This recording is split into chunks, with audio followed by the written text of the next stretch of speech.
Is Heather here? Oh Lord, I ruined it. Oh, you ruined everything. That's it. You're kicked out of the inner circle. No more secret public scenes for you. But yeah, so welcome back to another scene for Lost Cub, where we totally don't botch our intros. Where we will be picking up not too terribly long after we left off. We've had enough time for William to get run in circles until he wanted to die from it. And have time to come in, eat more. You know, as long as he doesn't think about it, it's very satisfying. If you think about it, it's a disgusting amount of food. That first change takes a lot out of you. Kickstarts that new and improved metabolism. Jesus Christ, you've never eaten so much in your life. Not in a single day. Maybe not in a week. Who knows? I'm between tired and food coma. So it is up to you, William, where you would like to crash out after your food coma, or what you would like to do in your food coma. There is, parlors that have couches, fanning couches, chairs, whatnot. As you can tell, looking at this photo, this house is disgustingly old. And I'll say by now, you've had enough time to kind of like walk around, if only in like the open halls and whatnot. Mm-hmm. As far as you could tell, the only thing powering this fucking place is this one kind of jury-rigged mega generator. Yep. But it kind of just purrs along. It seems pretty happy. The tank is empty. It's purring along anyways. Okay. I will probably just be like, down on like sitting, looking at the generator, hands on clasped together, press against the lip, going like, "How do you work? Tell me your secrets, old machine." Poke. Doing what looks suspiciously like a concerned face in front of the generator. Yeah, it's like, this should not work. And I don't know where Anton is. I trust him to place himself, but I imagine this is about time Wendy and Jason finally clunk back in as the sun's going down, just like, why God? After their lovely nature walk covered in scratches, dirt, maybe some leaves in the hair. It's been a day. Wendy takes a minute, like she just like kind of fussing over Jason's. How did you get so many brambles in your hair? I didn't even see you fall down. Son of a bitch, Mom. I mean, I could leave you to get them out yourself. No, thank you. For it. That's what I thought. Now turn around, I'll do you. I mean, she turns around, kind of shakes her hair. Imagine there's some leaves and sticks that fall out. You don't have any brambles. You're all right. Yeah, I didn't fall down. Where did you fall? Oh, God, you fell down in that foxhole, didn't you? I mean, it was well hidden. I gotta figure out a way to mark those, or so you don't fall in them again. Fuck. Anyway, I'm getting a beer. Do you want one? Yeah, beer would be great. Oh, hey, come here a sec. What? Come here. He goes over. Hey, I don't know where he is right now, but there's a new guy, so be chill, okay? New guy, chill, got it. And as soon as you said that, you can hear from their side, "How do you work?" Looks at Wendy. New guy? New guy. What do you Okay. think you found? I'm gonna go get a beer and go check on new guy. You gonna come? Yeah. All right. Jason grabs beers. Wendy actually grabs two. And heads on out. How do you work? How do you generate without something to generate based on? Poke.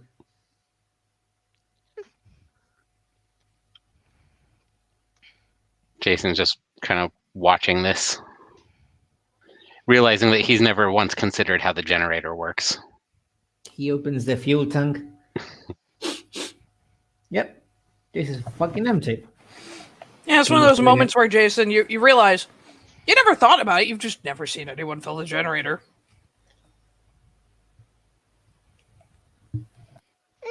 Wendy looks at the new guy. Hey, I'm Wendy. And he will just jump. I was never a member of the. Oh, hi. I'm William. William. Yes, you're very blonde. She kind shakes her head out. She's like, yeah, it's going that way. I'm going to call you Sneakers. Yeah. And he turns around and keeps looking at the generator. Do you know how this works? Yes. I will reform the question. Do you know how this works without fuel? Yes. Care to explain it to me, Wendy? That's probably a question you want to ask Anton.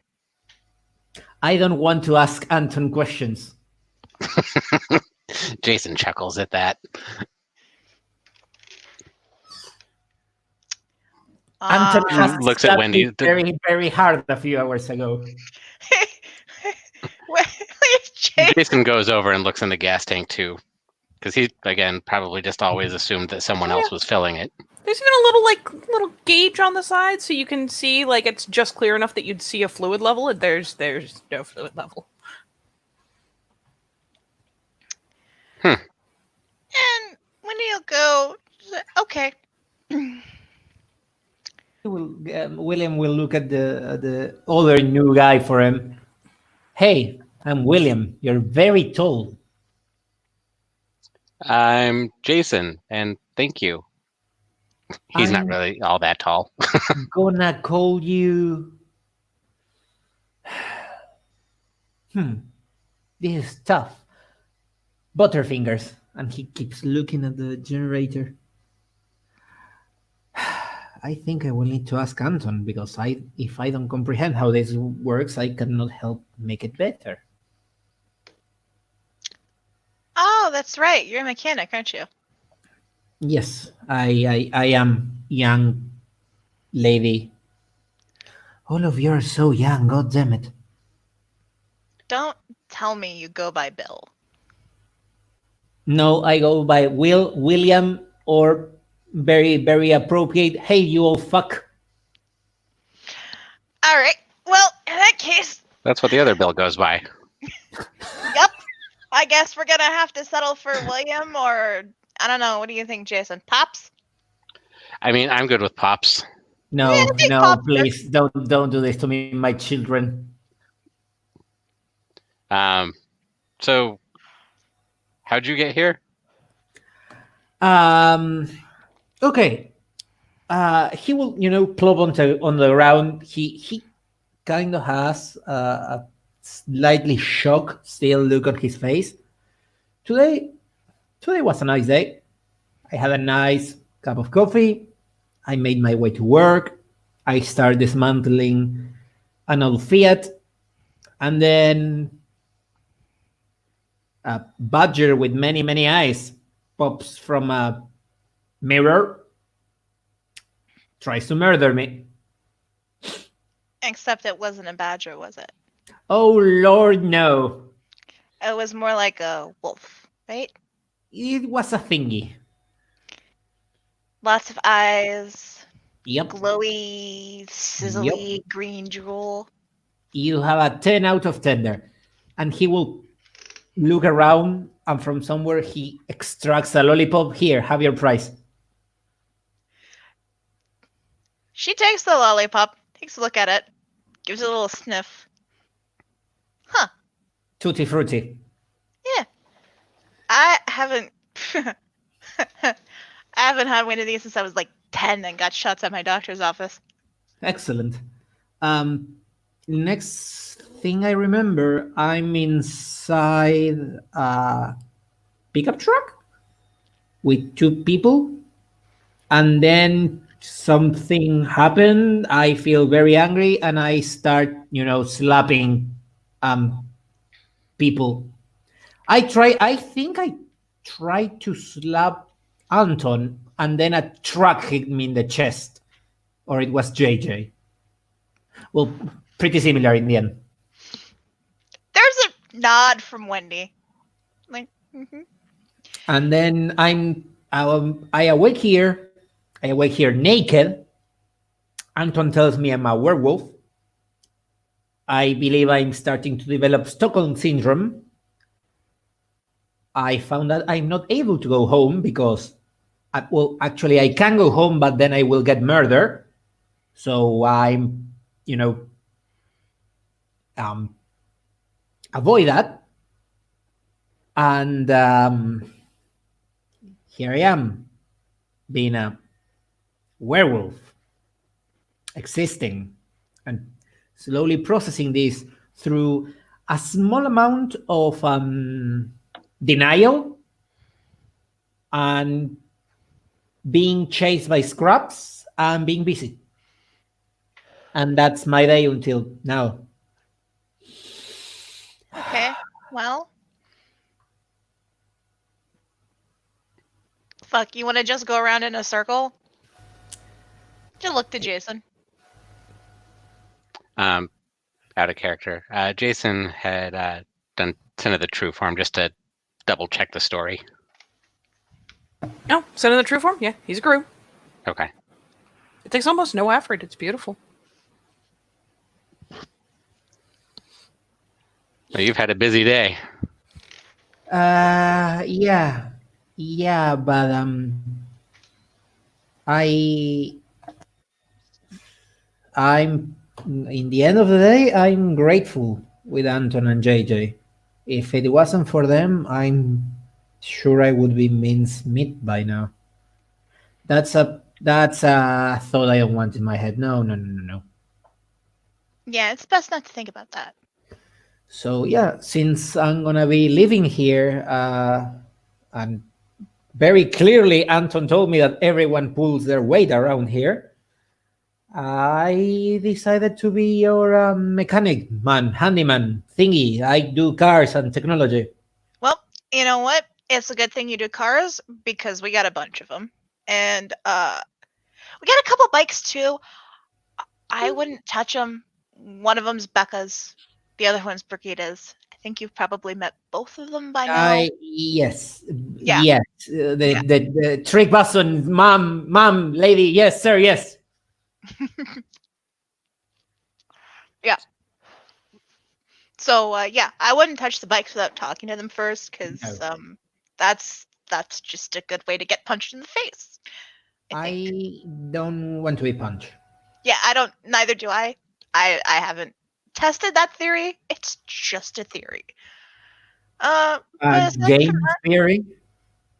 No, sorry, it was a stupid joke. But please keep going. Okay. Yeah, no. So you don't want to think about what could have happened. It's better to focus on what you're gonna do now. Not pass out. Okay, that's a start. That is a good start. Yeah. And I'm guessing you've already eaten by now, or you'd be doing backflips trying to find the kitchen. 3 or 4 times. Yeah, that sounds about right.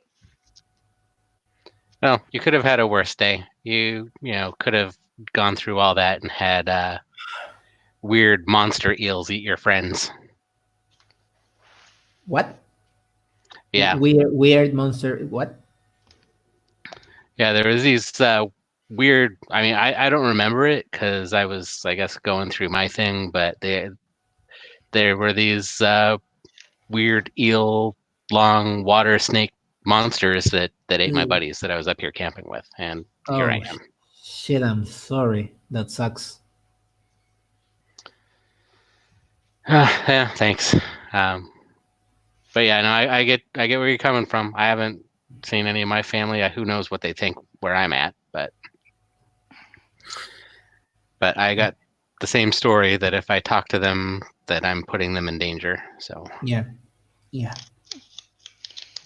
Wendy cracks open her beer at this point, takes a drink from it. Jason puts his empty beer bottle in his pocket and opens up his round 2. Good thing I'm not alone on the Stockholm car. But maybe you guys can explain a couple of things for me. Okay. I'm not very good at explaining things. I'm not very good at understanding, so don't worry. Anton told me there are things like jobs. You have a raga cloth, and You an mean- Arun, and a Philadelphia, a Philadonia. Philodox, Ragabash. Yep. Arun. Yeah. And a couple more. A Thurch. Therch. That, yes. And a Galliard. Galliano. Galliard. That's, Yeah, they're What are those? So he told me that JJ is an Arun. So I think they are people that heal other people. that's not too far off. So, okay. So just to make things simple, think of those as job titles, right? Right.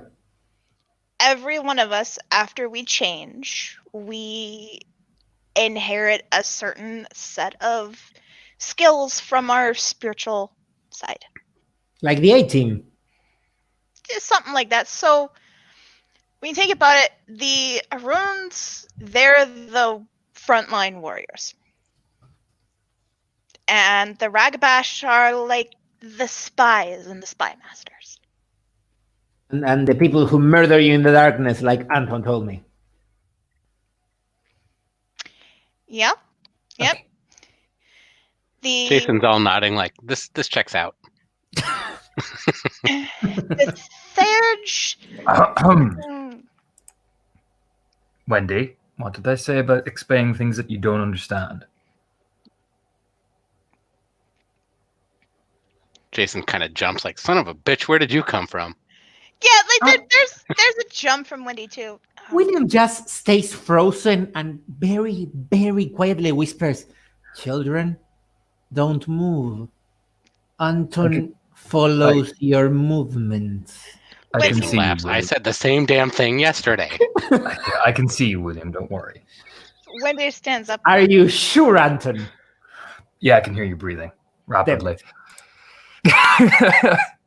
But he will just appear from behind Wendy. What did I say about explaining things that you don't understand to the newbies?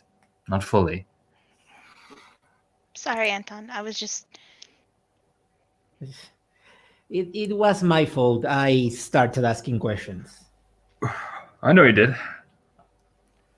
Just glancing over at Wendy like, oh, we talked about this. That type of stare, but it's that very much fatherly type of look. William crosses his arms, looks at Anton. So you know many things. Pretty much. Been here the Okay. longest. I have one question for you, Anton, then. All right.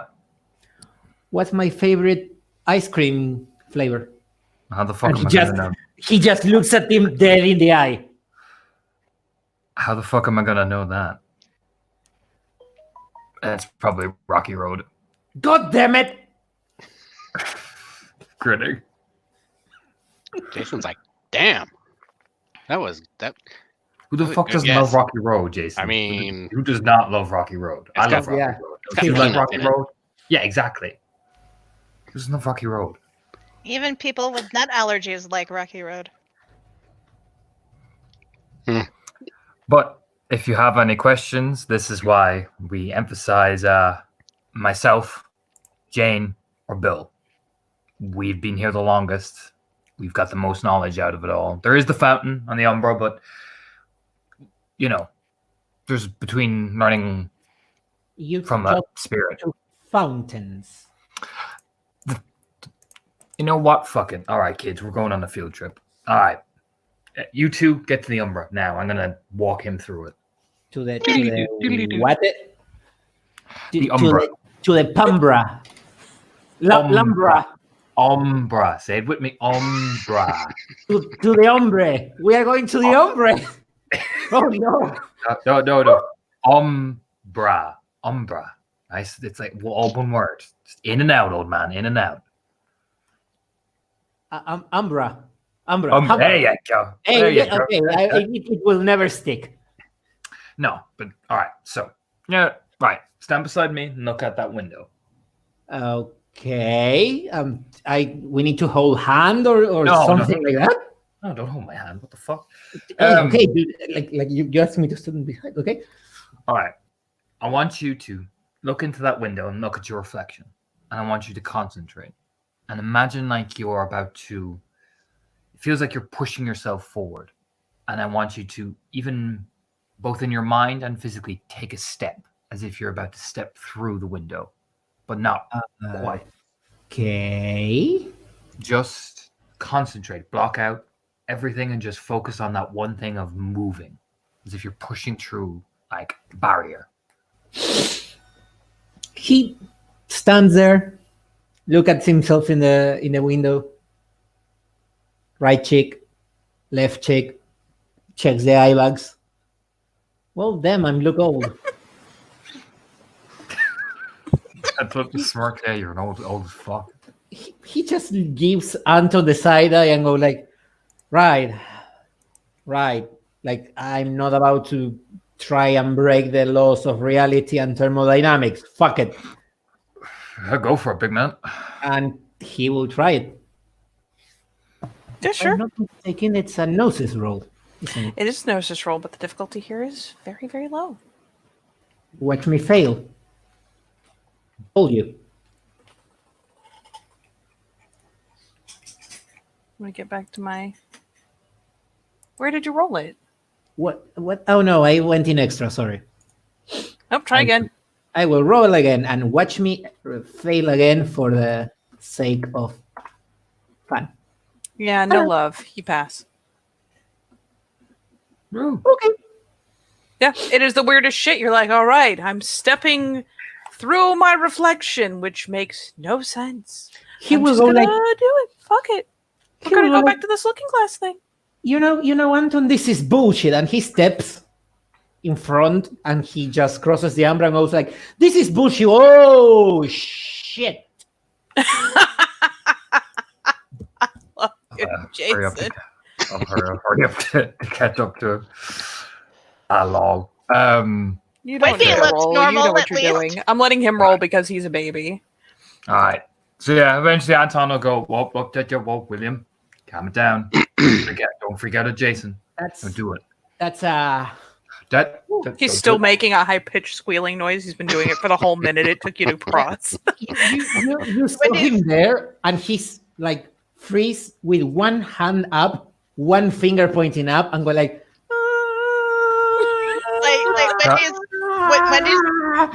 Wendy's got a hand on William. She'll calm down. It's just Dude. Jason. I know he looks different here, but I promise you, it's still Jason. He's not gonna hurt you. Dude, Jason. I'm a superhero. It's cool. Oh Lord, Jason, my child, and he will go and grab him by the face. What they have done to you? Anton's like, all right. Now, I was born this way. I don't know if it was the gamma or what, but I mean, this is what I got. This is the key bit. Jason over here, each some guru have particular scents. Like, for example, I have a typical Shadow Lord scent. Wendy as Fianna. But Jason and some of the other crew here are they have attachment to certain spirits. It's like because we're half this and half spirit world. You mean spirits like saints? No, like- no, like actually like spirits of like ice and various things. Now But you're I'm going to also tell a me saint. that everything has a spirit. Kind of, yeah. I mean, Oh, turn around, God man. damn it. Look at the house now. Look at the And house. he, pulls away from Jason And he actually looks the house around and goes like, Yeah. "That's quite different." Yeah, when you do take a second and stop staring at Jason and squealing, the house, if anything, you know before you were walking into a wreck. It's not falling apart, but it is a very, very old building. It's been damaged over time. It looks like this just gorgeous, well-kept manor house. The wallpaper, where you would never have known that there was wallpaper to start with. Well, now it's there. It's colorful. It's bright. Everything's kind of almost too good. Like everything's polished, everything's well cared for. The paints are still have that nice new color and sheen. Things like places where there might have been a little bit of sun bleaching to show where painting used to be, the paintings are actually there. Everything is just kind of bumped up a notch as if you're walking into the place when it was in its prime. However, that is not all that is going on. So let's go through a relay run here. There are a lot of places, especially with night coming on, where the corners, they're naturally shadowy. You saw that before. You can tell where the light and the dark kind of interplay. But the dark corners are a lot darker. And in those dark corners, you will see... There they are. I'm about to shit myself. See some of these guys?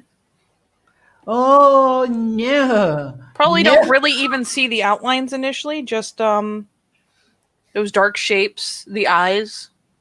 Mm-hmm. So you got those. You've also got let's see. A lot of those. Yeah. Also got a fair amount. Even inside, there's a couple of these guys. Just kind of perched up on a rafter, preening. Okay. One like chilling on a mantle. Crow spirits. All right. Very, very nice sheen to them, the crows. Okay. All right, everybody. Keep behind Nice. me. Don't annoy anybody, any of the spirits. They get a bit bitchy if you piss them off too much, especially the birds. They're real bitches. Yeah. It's, as Anton says this, Wendy offers her hand out to William. Yeah, he grabs it. All right. You say they Yeah, get really great. bitchy, the birds, and one of them turns around and just kind of croaks at you like, why you gotta be that way. Yeah, Anton's like, yeah, I fucking said it, George. I fucking said it. What are you gonna do about it, huh? You know what I mean? They just kind of make these grumpy croaking noises. Very raspy, very classic. Just a little big puff up, you know what I mean? You know what I mean? Because I'm the Lord of the You, Drunk you, Crows here. you do the puff up and he kind of shuffles back down like, yeah. Yeah, that's what I I thought. told you. Ugh. Yeah, Anton's just like, Um, yeah, that's what I thought. How Oh, this you is got- so normal for you guys. I've got give me an alertness check, Ale, just to see how many Oh. of the details you pick up. Sure. An alertness check. I shall give you an alertness check. Perception alertness. Yes. Mm-hmm. That's 5d10. What do I we got? get nothing. Oh, poo. Well, it's a good thing that Dad is here to take everybody on a tour of this place. He's like, all right, everybody, stay with me. Don't fuck around. Because the Umbra is not a haven. First rule. It is dangerous. Yeah. There are things here, thankfully, around this border, which are safe. Everything outside in that Umbra is not safe. And don't treat it as if it's safe. So, this is the main house, all various things. They are shadow spirits. Very important in keeping this place safe.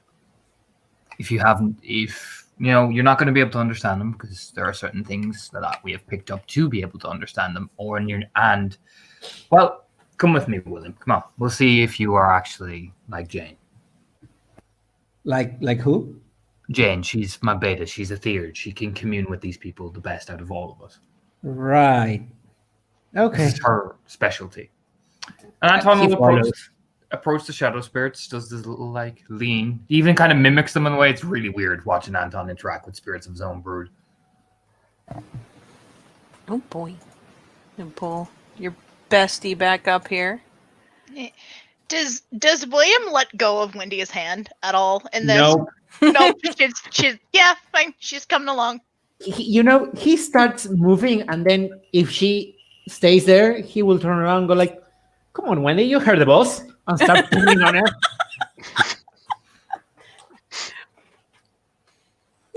They don't they'll ease out in areas where there's more natural darkness beyond kind of the pitchy dark that they're hanging out in, but areas where there's still like a sunbeam going by through a window, they don't press out and all you can really see is the eyes. But we'll have Anton go to one of the corners that's in decent shadow, albeit again, it hits a point where William, you can look at that and your lizard brain knows at its very core that that's not a natural darkness, because there comes a point where you can't see the details of the wall, you can't see the wallpaper, you can't see anything. It's just black.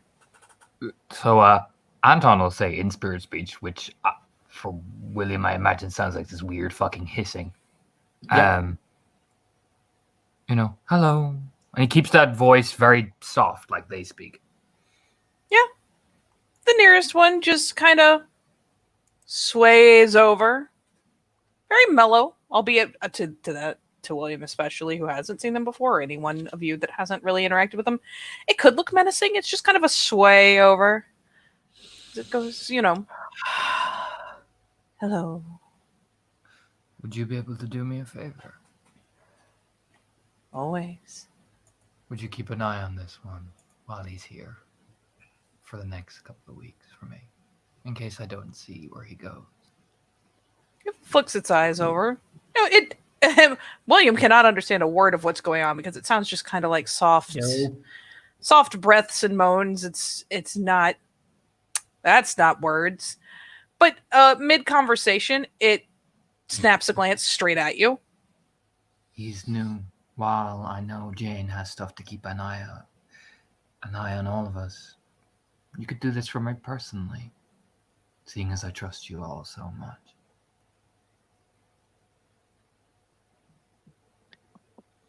Jason leans over to William. They freaked me the fuck out too at first.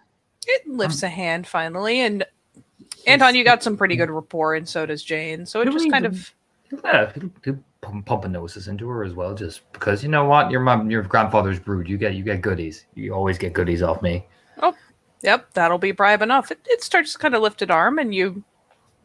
And for William's sake, yeah, Anton, are you just offering it? Or are you just pumping it into it?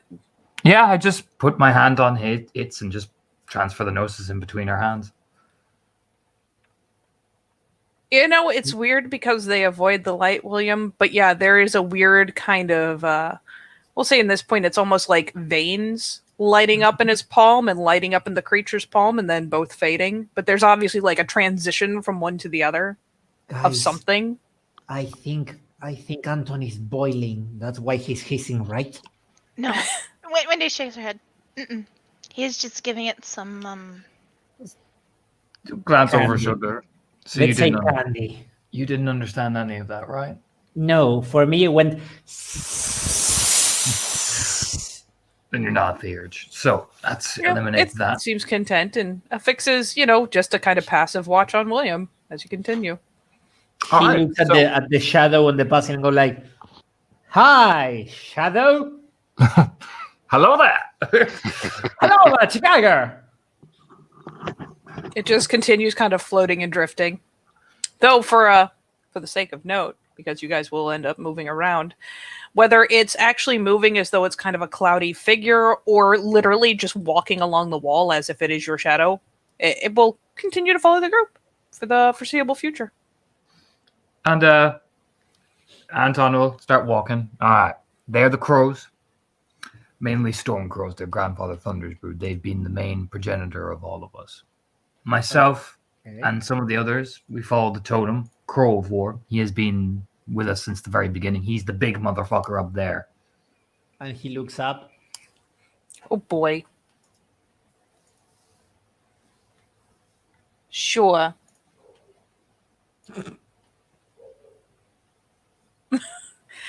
You look up and you had one kind of perched on the mantelpiece, and like I said, most of them have kind of a sheen of color, like above and beyond what a normal crow does. They'll also have every so often, if you just happen to be looking the right way, it's more like a little static Mm-hmm. dance down the feathers, the shafts of them. This one, however, is easily the size of a decent sized hawk or owl. The big boy.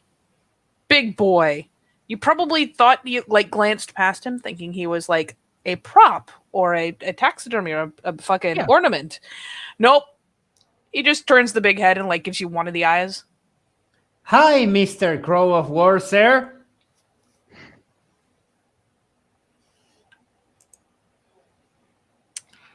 Starts making kind of a almost cough sounding noise. Yeah, he thinks you're an idiot. Don't worry about it, bud. Pats with his shoulder. That's what normally people think I am until I start doing stuff. All right, so they are mainly around here. They'll keep a general watch of the place. They'll fuck around. They're like that. Just you don't mind them. Don't disturb their shit. Otherwise, they will henpeck you to death. Okay. So now, before we go to the fountain in the garden, I'm going to introduce you to a very special thing. Come on in the house. Follow me. Okay. Oh boy. Now, stabs outside this basement. These are more spirits of my brood, and these will shock you at first, but they have a very functional role for a lot of us. So, I don't want you to be alarmed. If you need to, you can hide behind me. It's fine. Anton, I'm fucking alarmed now. Don't worry about it. Like I said, I need to prepare you. This is your first time seeing things like this. What kind of teacher would I be if I didn't give you the word? Okay. Okay, so Jason, Wendy, do you want to come down? Yeah. I'll go. Sure. Oh boy. I didn't think they were. I didn't think either one was gonna do. Jason spent some time with these guys. They're cool. Anton's just smirking at Wendy like, I know who they're going to gravitate towards. Nah. Then he Yeah, starts yeah, so slithering does down the Wendy. stairs. Just does a Like, little Wendy, sniffle at her like. Wendy, she'll actually just for mainly for William's sake, she'll let go of William's hand, put Jason's in it, and just say, "Trust me, okay?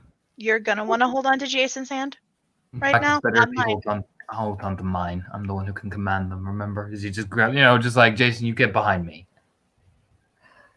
Okie doke. Oh, Kind of relieved that he's not having to hold a dude's hand. What? I will just, turn to Jason, look at that in the eye, put my hand in the pocket, bring that a lollipop, and pass it over to Jason. Take the candy, dude. Don't make it weird. William. Yeah. William, you may not have been paying much attention till now. Yeah. Naked again. Yeah, you don't have a pocket Why I don't have a pocket? because your clothes are not dedicated. Why I'm naked again? Don't worry about it. We'll sort it. Just don't pretend like you're not there. Don't worry about it. I'll fix that in a minute. Really, all this thing of being a werewolf, I'm starting to think that it's an analogy for nudity. So much The best nudity. part is you step over everyone except you. That's the worst part. Yeah. The only motherfucker that's naked. Wendy, just don't worry. We'll get you some clothes that go both He'll ways. turn around immediately to Wendy, stare at her, and keep your eyes at the level of my hand. And he pulls the hand way up his head. I mean, for her part, it's not like Wendy has been standing there. She's been pretty respectful, keeping her eyes up at your face. Good. Just Besides, Wendy don't want to see that. yeah, no, not really. No, no, she really doesn't. No one wants it. It's illegal. He does glance over his shoulder. Wendy likes him old, William. Don't you worry. He's stepping down the stairs. Oh, Lord. And, Wendy rolls her eyes at that. and he starts going down. All right. So you will learn very quickly because it is reflected because this place is very well established on the Umbra, albeit it does not look nearly so modern on this side, that the basement has storage, but there's also a portion, if you go past this first bit with all the shelves and whatnot, there's like a kitchen in the basement, as opposed to, on the first floor where you would expect it to be in the modern day. Like normal people. Yeah, it is a very old house. The kitchen is in the basement. So when we get down to the basement, Anton will be like, looking around and, does the little like whistle that you do for dogs, that as he's glancing around. Oh, buddy, you don't even need to. Don't worry. They let you get down to the ground floor. So I want you to appreciate, Alejandro, that what's about to come up on you is maybe they're maybe a foot tall. Mm-hmm. They're not big. But boy, there are a lot of them. It's like, oh Lord, it's like gremlin on steroids and sleep paralysis at the same time. Oh, it's upsetting. Their limbs bend the wrong way. Most of them, they do weird contorted shit to move. And the best part is they're coming right over, buddy. No. There's a small swarm of them that flood over, and almost immediately, as was mentioned before, there are two people that they seem to gravitate towards the most. Wendy is one of them, who immediately has them running over her shoes, latching onto her pants, trying to climb up her, making weird little clicking, kind of chitinous, chattery noises. Like Wendy And Anton too. They'll flood over, and I mean they're careful about it. Wendy just kind of gets mobbed. Anton, it's they come over, and it's just a choice one or two that are a little bit bigger than the others will start climbing up. Or he doesn't give a shit. Fuck it. Yeah, they just climb up his pants, up his shirt. One perches on his shoulder. One just kind of takes a hold of his, the front of his shirt and kind of holds on like a little koala. Anton, what are these? These are pain spirits, big man. Pain spirits. Yes, pain spirits. These are very good in terms of helping you come to terms with what you are and any of the emotional baggage that will become of that. Being a guru is hard. It's tough. William will just look at them and go like, "Hi, pain spirits." Some of them are, they're clambering around everybody's feet. In your case, you're probably only not getting climbed because you don't have anything they can readily cling on to. Yeah. But you feel their weird little pointy, like they don't have claws. It's not like blade-like. But they have little pointy fingers, and they are like you'll feel them kind of like clatter across your feet. Yeah, when a praying mantis walks over you, something like that. I guess, yeah, kind of prickly. But they are Gaian, and they are here to serve a role. So you're telling me that pain is good? Pain is good in terms of learning how to accept your own responsibilities and learning how to be able to handle your own self. You can make a mistake and could be holding on to that for a long time. They help you learn how to confront that. They could also help to learn confront your own ineptitude. He glances over at Wendy just with this fucking stare, like, yeah, that's right, Wendy. For her part, like Wendy's taken her hair and kind of tucked it inside the collar of her shirt, so they're not like grabbing it to climb up on her head. Yep. She'll turn and look at William.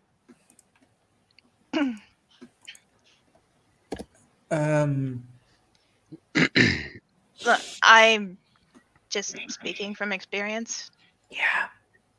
It's as unsettling as they may be to you right now. I'd recommend coming here. They can be helpful. Okay, you're just a bunch of masochists. I will take note of that. Yes. Like I No, said, dude, it's cool. They totally help me stop blaming myself for fudging Leo.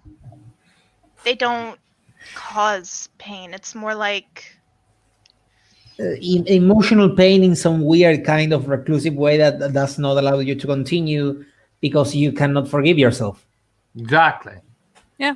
Jason's got like one dude hanging on at about knee level on his pant leg. Jason, you'll probably recognize it as one of the ones you've spent a decent amount of time with, just because they're all like their limbs and stuff are gnarled in different ways. And this one, as you've spent more time with it, like the limbs have slowly gotten less gnarled, so it seems to benefit them too. Jason But kind of this is sticks one his that's kind hand of down to familiar give for him you. knuckles. He gives you knuckles. After saying that, William will just blink. I'm very smart when I'm not under stress. Sorry. And he That's just okay. goes down to one knee and just extend a hand and goes like, hi, pain spirits. I think we're gonna be friends. Hello.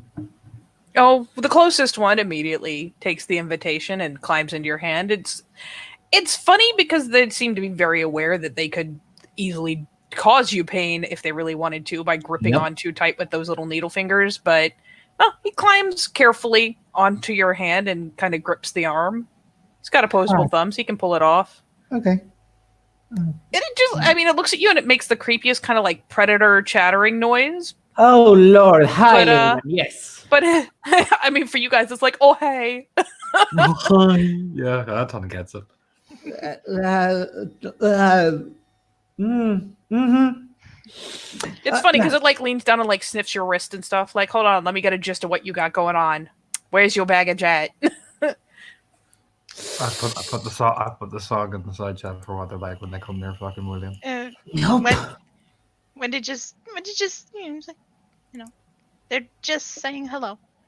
It's fine. Oh So- no, they're doing more than that. Don't you worry. The Grinning. three of you can understand them. I can. So can I I? can understand them too. Okay. Busy little babies. If you developed that with time. I learned it as a gift when I was out here on my own. Jane, because she's a third, can learn it naturally. Hmm. Or they can choose to talk to you. But most don't. Okay. I swear, I'm trying my best here, and he will pull, put the Spain spirit down later, buddy. I promise I'll be back later. It clambers off the hand. It seems to get the idea when you kind of hoist it back down to the ground. Okay. Yeah. Clambers off. They do a series of gets back into the swarm. There's some rubbing around, some conversation, more chattering noises. Why there are so many of them here? It's hard being a guru. Because Anton's like, all right, buddies, get off I don't want you looking at my baggage. Slap. Do you know what I mean? Hey, Wendy, Get some screeches of annoyance, but they clear off.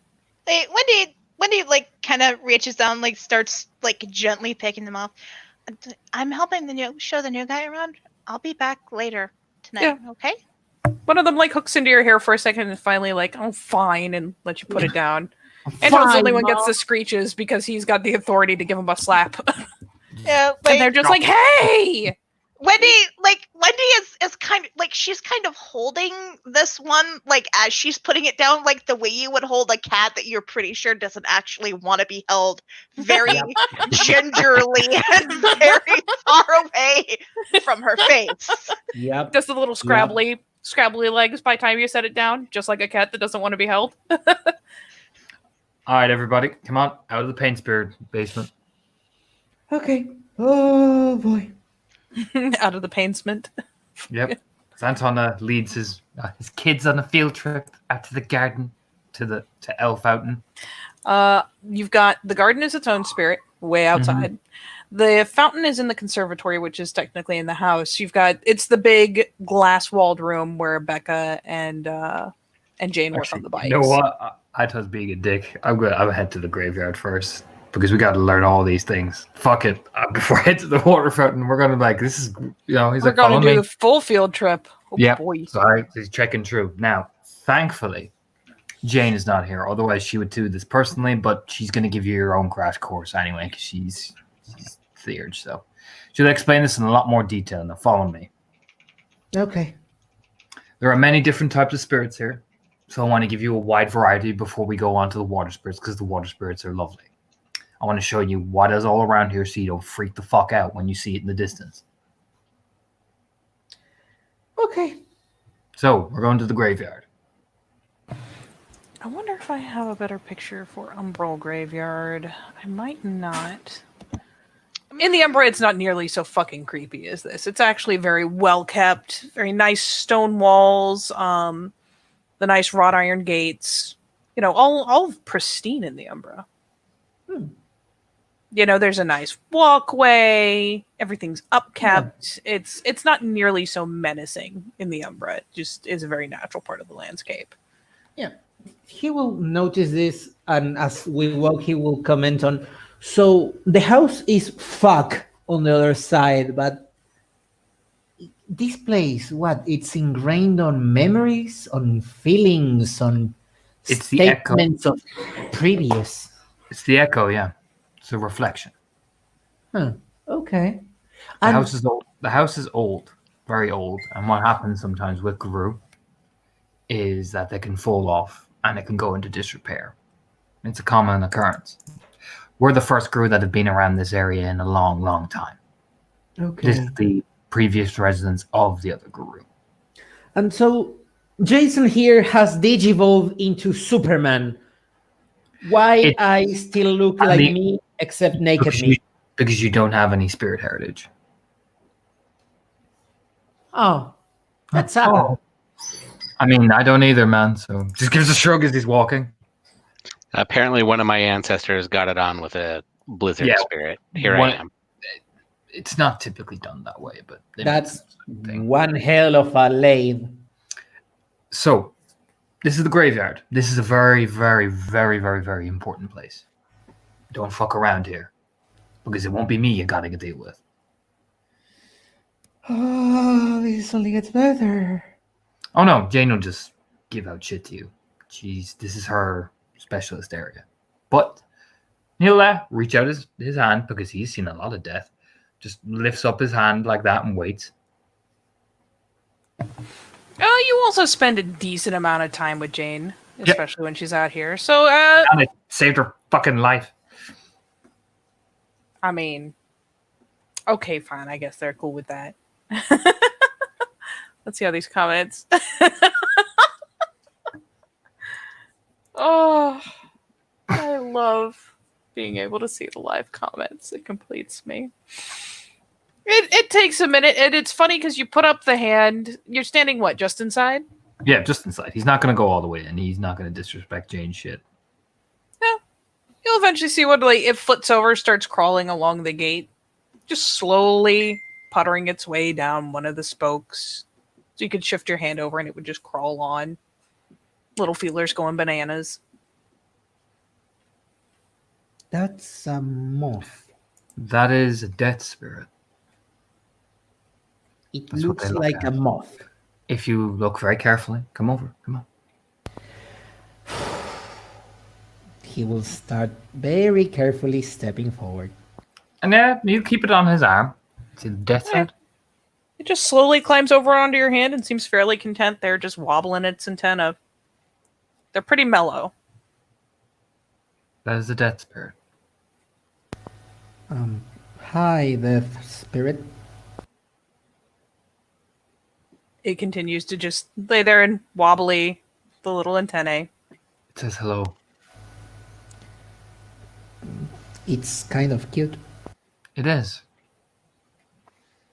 But Jane especially tends to these areas. So she takes a lot of care and devotion. So don't fuck around in here. Okay.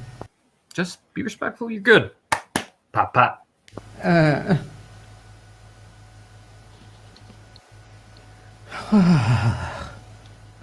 So pain spirits, shadow spirits, death spirits. Excellent.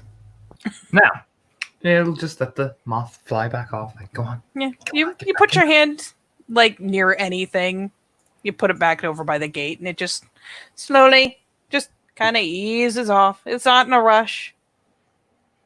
It just gradually climbs back onto the gate, chills there, antenna wobble. All right, now we're going to get to meet the more pleasant spirits. So, this way. Come on, we're going to meet my favorite, actually. I love these little guys.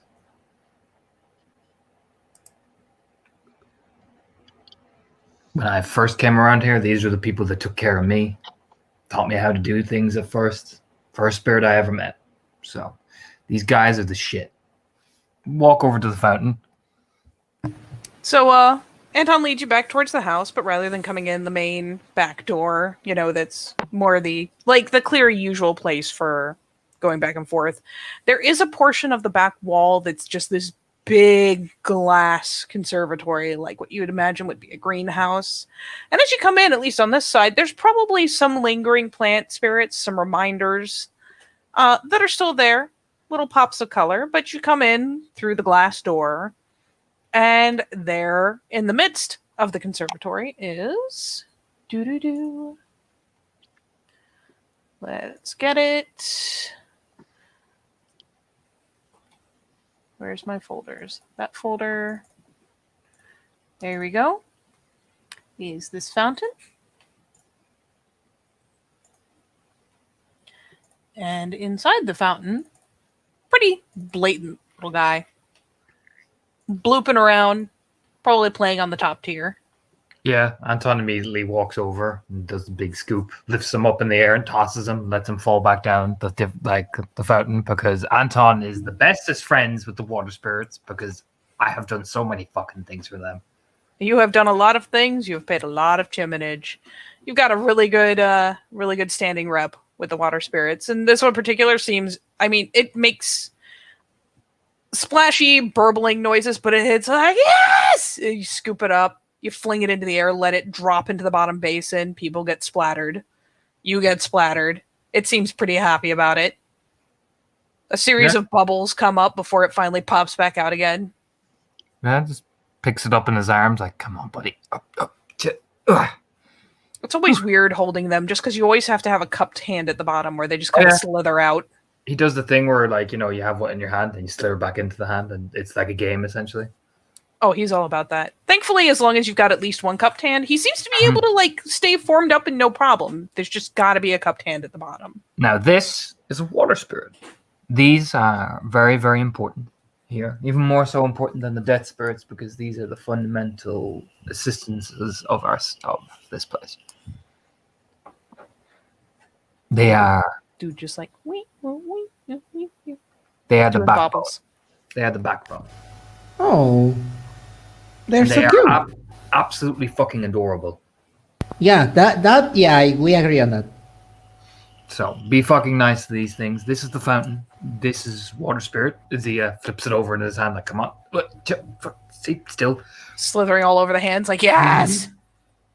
We'll teach you all you need to know about at least the group perspective. And when you're ready, you will begin paying their toll for their service, which means we'll explain that. It will explain that.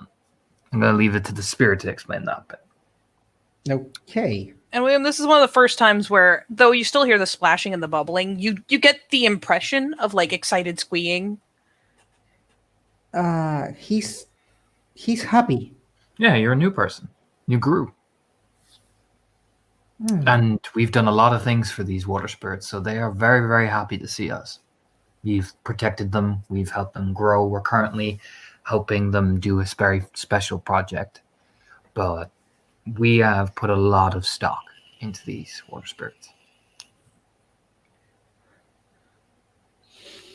You get eye contact for a hot second, William, and then it shoots a tiny jet of water at you like a little water gun.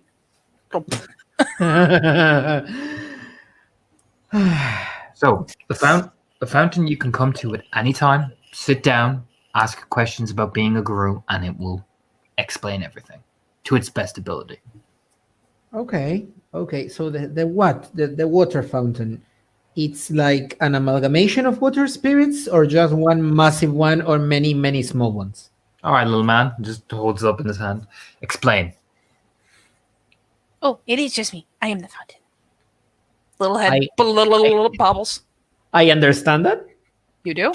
They told you they can speak English when they want to. Lord. Hello, water spirit. It's a pleasure to meet you.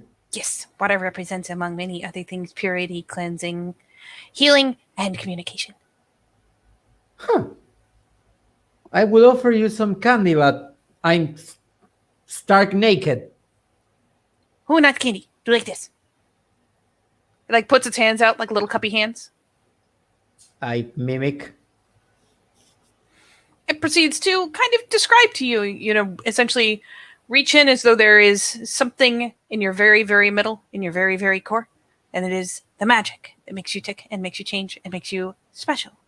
And take just a little bit, just a very little bit, and feel like you are pushing it towards your hands. Okay.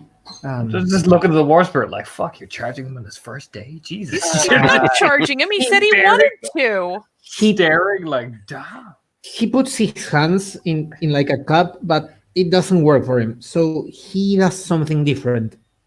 He focuses on the part that the spirit says, the thing that makes you tick. Mm-hmm. And he just turns a hand upwards and starts rocking it back to one side and to the other, like mimicking the movement of a clock, like tick, tick, tick, tick.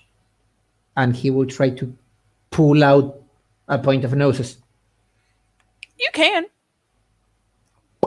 And yeah, it's one of those things where you may not realize for a hot second, but then it makes happy squeeing and splashing noises that are it clapping, because of course it doesn't clap, it just kind of splooshes. Yeah, which will prompt the opening of the eyes, and you'll have that, much like Anton had kind of the veiny thing going on, but with immediate contact, it didn't coalesce into a globe or anything, but you'll have just kind of a weird, glowy ball, essentially. Right. Something about the size of a bouncy ball. Not especially big, but it claps like, yes, like that. All right, now. And That is I candy. will give it to the water spirit. Here. It does pitch a glance back at Anton like, you gonna be mad at me? Are you? Are you? Anton Are you? just nods his head like, go on, go on. It immediately snatches out, snags, and he does a very hasty, like, thank you, and grabs the ball and shoves it into its chest cavity. Here's the weird thing. The other spirit, it just kind of melded into it immediately. This one's like storing it in his little body. Okay. He is not absorbing it. I hope it's good for you. You Yes. need it to grow, little one. This is fucking weird. I will give it to Mother. Mother. Yes, Yeah. I will give it to Mother. Okay. All right, little man, back in the fountain. Yeah, it's funny because you put him in the fountain, he blurps down into the intake, and when he pops back out on the top thing again, he no longer has the glowy. There is, the water spirits have a larger spirit they call the mother. I have been protecting her and keeping her safe. She is very, very important to making sure this place is safe. Okay. I will keep that in mind. She's not around here. She's further connected to the tunnels, and it comes all the way through and up the fountain. So you don't need to worry about Mom. She's fine. She's doing good. When you can, give them as much of that Gnosis energy as you can. Maybe one per month. One part of that energy. And you're doing fine. You're participating. So don't worry about it. You're doing good. Gives a little shake. He kind of bloops down a couple basins, and finally, like, you can see he like shoves his hands in the water, and they kind of fade out, kind of get into the pool. Like, yes, she look like this. Well, look down, man. Sure. And he looks. Yeah, you look into the water, and instead of like seeing your reflection, it's like you're looking at someone else's. But the reflection you will see will look something like that. Oh. That's Mom. Oh. Hi. Yes, that is Mother. Make that big enough that you can actually see it decently. Yep. Yep. So, Everything is barely threatening here. that's because it's Gaian. And we're Gaian. Yeah. I Right. Well, it's time for a lesson. All right, little man. You can get my memories if I put my hand in the water, right? Probably. He just dips his hands in the water. So, what we're going to look at now, and I can show you what's not Gaian, for example. So, Oh, yes. you've seen the dogs with the eyes. Yeah. One example of a Bane. One example. Bane. Like Those things are Bane- gross. Banes are like corruption of spirits. They're basically what the worm does to them. Bane, like a cause of great distress or annoyance. Kind something of, but poisonous. stop thinking in terms of the human things. This is what the worm does, and that's what they're called. They're called Bane. So, I'll show you the very first one I met Okay. when I was like you, fresh, didn't know what the fuck I was doing.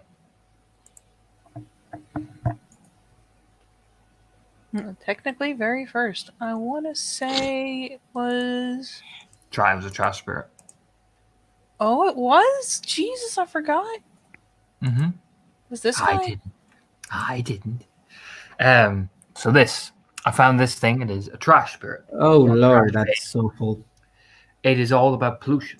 It was corrupting the local park here, contaminating the water spirits.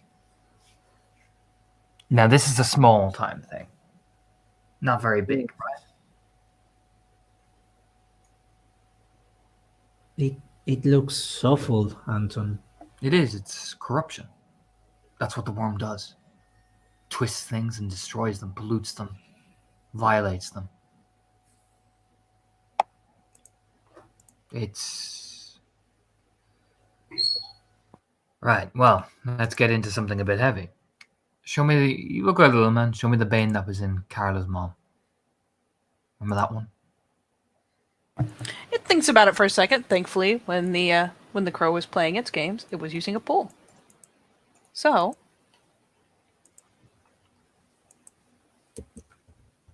Oh no. Yeah. It's a point. I was only very... To put this into context, I was roughly about... Fucking... I want to say 4 months in. I hadn't met Boo yet. I found that Bane in one of my friend's moms. It's in her. It was literally attached to her. Much like spirits can attach themselves to things. Banes do too, but in a different way. They feed off the life source of a person. Right.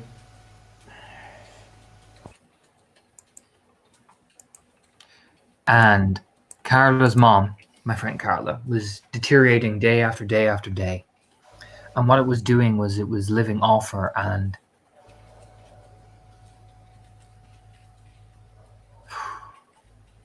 eating her from the inside out. Right. That's what the worm does, you see. No, I had to kill that without killing Carla's mom, because sometimes the Bane doesn't let go. Hence, where we'll get onto an important lesson now, what the worm does, it leaves taint in people. Now, this taint can happen every day and leaves like a linger, or it can be deep, like an infection, right? Mm-hmm. Yeah. Now, we can sense that. We can learn the ability to sense that.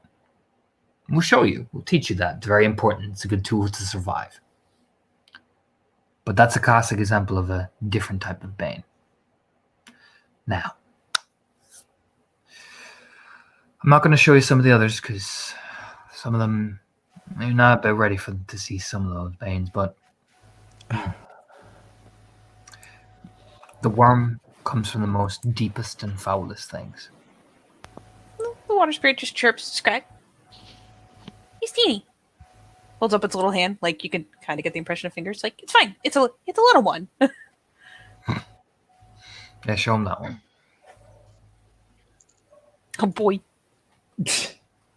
That's a very boy. They were the main things that were trying to eat the water spirits.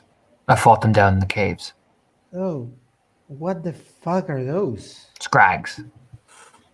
It's funny because the water spirit kind of splooshes it like, I hate you. Just splash, splash, splash. But it doesn't actually distort the picture at all as the water moves because it's. I killed one of the bigger ones of those in order to stop it from eating most of the water spirits around that area. Okay. They're big in the tunnels. Very big in the tunnels. Show him the one that's spider yoke. Remember that motherfucker? Spider. The one that I rescued Heidi from? The one that was killing people?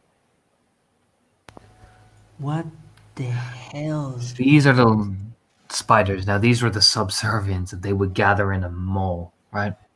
Yeah. Clump of them. These were one of the big things I took on.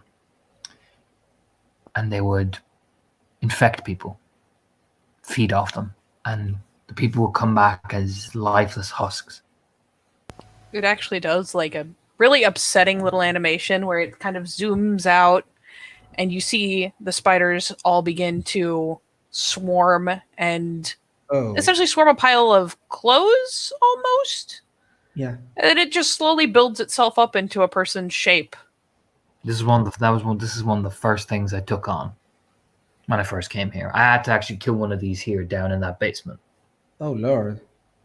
It's how I met Heidi. Yeah, these were one of the first type of things. So they can come in all different shapes, all different sizes. The worst part is it'll show like it like gets a little silhouette of like a vaguely werewolfy shape, like swipes at it, and it all keels over and blah. And then like one skitters away, and slowly it starts grabbing another group, and it coalesces into another person shape. You've got to be thorough when you're fighting Yeah. anything. You've got to exterminate them. Every inch, the worm cannot be allowed to spread. Yeah, these things are wrong. I cannot explain what I mean, but wrong in Yeah. ways.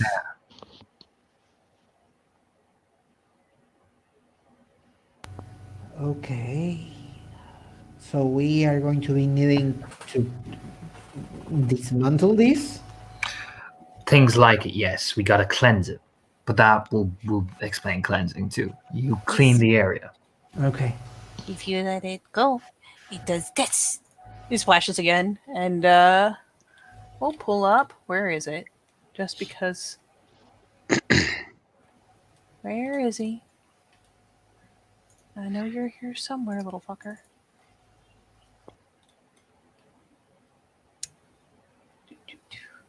No, he's in the other one. Where are you? I saw you just a second ago.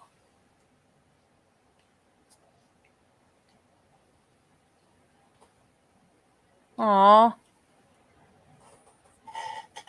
Sad ST noises. there it is. Alright. I couldn't remember what the file name was. Like, it splashes once. You see that? That's what a corrupted spirit used to looks like. That's what I first found them like. Aww. Yes. But I'm all better now. Just, like, splooshes the hand out of his body. Yes, I'm fabulous, essentially. And then Yes, you splashes are, again. Mary. Are we all seeing this? Yeah, you're all seeing it. Okay. You're all seeing it. You're all hearing it. It splashes the water again, and at least briefly, there's that. She's all better now too.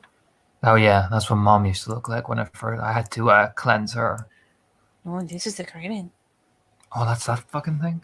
Yes. Before, when they found it, this is what she looked like. But she is better Yeah. now. Yeah, I remember. I remember. Yes. Yes, yes, yes. Splashes it clear.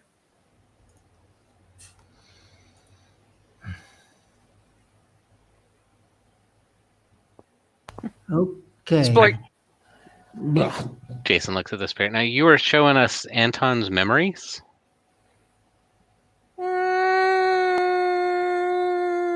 Sort of. Can you do that with everybody? Sort of. Maybe.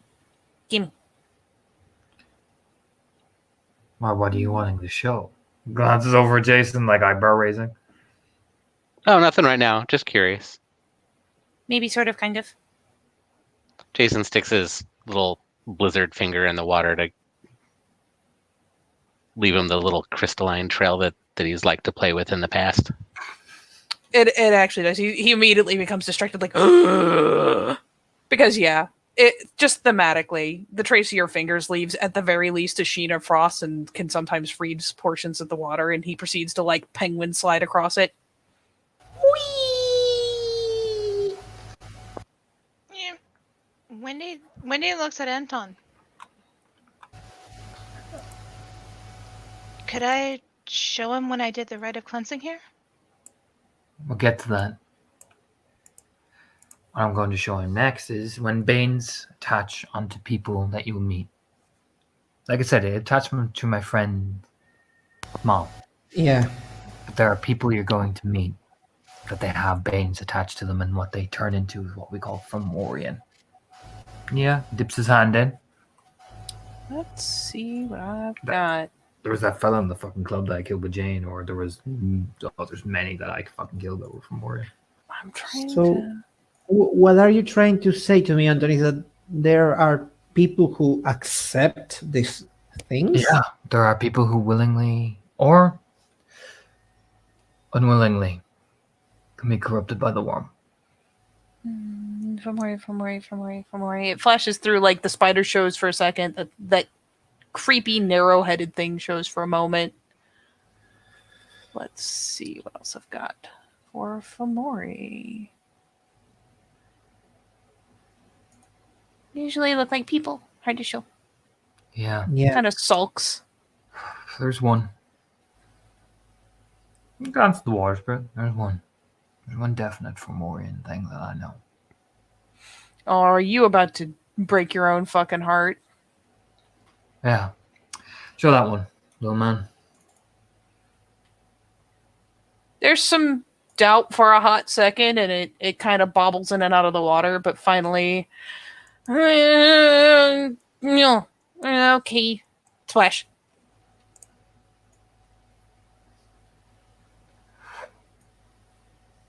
Just looks like a dude. Now, you might be That- wondering, it's just a guy. Yeah, that's a man, Anton. I'm aware.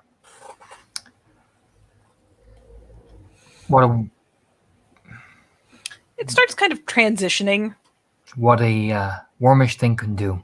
It can drive on an impulse, a desire, a feeling, and then it twists it, and then magnifies it to the point where it becomes an obsession, a rage, murder, violation. Latches onto that person and molds it. There becomes a weird transitionary phase as the person is almost kind of replaced by what looks, it's odd. It's, if anything, it looks kind of like a flower, Mm-hmm. but it's big and it's kind of like, I mean, any game you've ever played that has like different flowery versions of a mandrake, it kind of calls back to that. It's kind of larger, kind of flatter. It's got petals and it's got kind of a nasty discolor of pollen. And it has, instead of a stalk, a number of masculine and feminine legs and feet that it's using to walk around, kind of like a bug with a bunch of legs underneath. It just kind of transitions to showing that thing where he's standing instead. And what's the terrifying thing is sometimes the individual will be aware and will like it, and sometimes it will not, like it was just a haze. But they still are left with the insurmountable taint. Right. And I have one question relating to something you told me earlier today. Mm-hmm. If these veins get attached to us and we like it, we become the things you call them black spiral dancers? I don't know exactly how they breed, but I imagine it's similar to us where they can change. Now, maybe that could be true, them being like, Oh, this is the first time you've mentioned this around the fountain. there's also how you become a spiral dancer as well. There's two ways. One, I imagine, is changing. Second, they could be like us and they could be corrupted. Yes. It splish splashes the water a couple times, just kind of abandoning the earlier image. Yes. The worm tempts. It's like that whisper in the back of your head to do something that you know is not right, but you still want to do it anyway.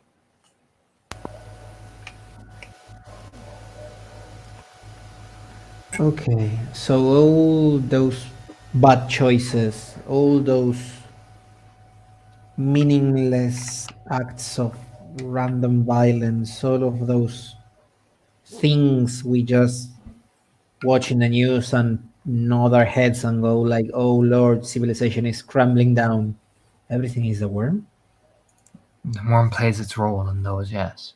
But not the sole benefactor. Sometimes human desire is just human desire. Mm. But the worm always casts an influence, if you get what I mean. Yeah. Like I said, we don't need to talk about the worm. It's heavy stuff, particularly when you see it up close and personal. So don't worry about it. Yeah. You do great. I hope so. I'm happy with just being, slap one of them today. That will be that for it, for today at least. Yeah, you did good, kid. That will never stick, Anton. I'm sure it won't. Anyway, all right, let's transition back to the DeLorean. We can continue lessons and you can sit down with these anytime you like and it will go through the entire thing. It's better sometimes to do it on your own and just sit down and churn. You can only learn so much by vocal. Mm-hmm. Yeah, and he'll just walking past you guys and start walking to the back around the house to go shift over into the DeLorean. Jason drops off his donation to the fountain. Drops a Gnosis point there and heads out too. Yeah, it does the same thing over again. Just collects it into its little body. Blurp. Wendy will stop. Can you take more than one at once? Yes. She'll, reach out with a, kind of pull a point of Gnosis out from her fingertips. And Yeah, it makes the little Hand it grabby over. hands. Snags it, shoves it up in its body cavity. So there's two little glowy balls bobbling around inside it. Almost immediately just jolts down into the intake. yeah, she smiles a little bit watching it go. It's a faint smile. She leaves to catch up with the rest.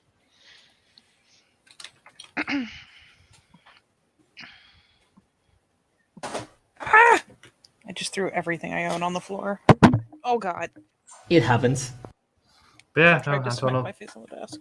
shift into the Umbra while Katie figures out her life. And immediately go and just he's like, everybody's good, lesson over, great. He just goes downstairs to get a fucking beer, essentially.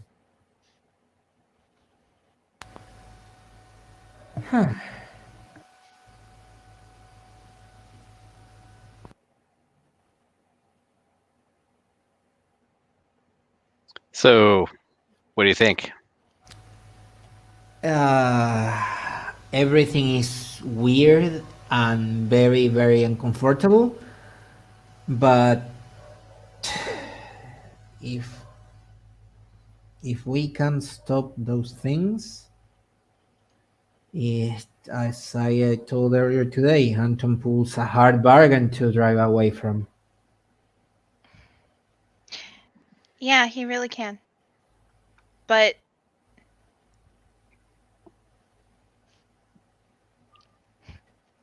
Don't feel bad if you feel like your head's gonna explode. I felt that way for probably a solid month. No, it's in. Can I be frank with you guys? Sure. go ahead. It's all of this information, all of these things. They are not hard for me to remember, and strange enough, they are not hard for me to accept. I just in passing, Anton and JJ mentioned a few tribes today, and even that the name sticking. Get off Fenrir He points to Wendy. You're a Fianna, Anton said. What else? Shadow Lords. It's like you have you ever done high grade mathematics? Jason laughs. No. A little bit. You know when you start replacing numbers with letters and you're like, oh shit, this will be really hard, and in the end it's like almost second nature to you. It seems like you already know this. Oh,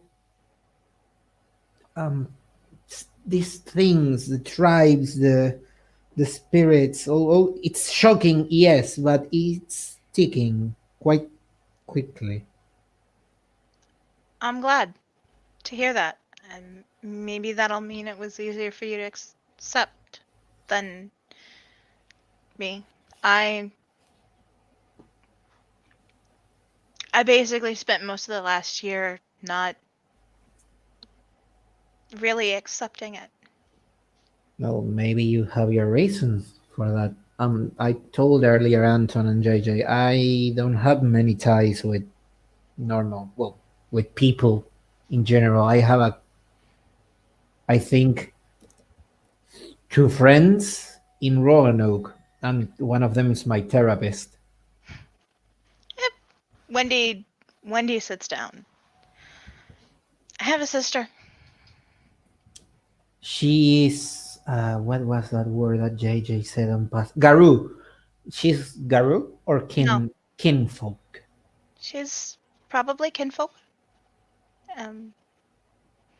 I don't really know. That's just an assumption I'm making.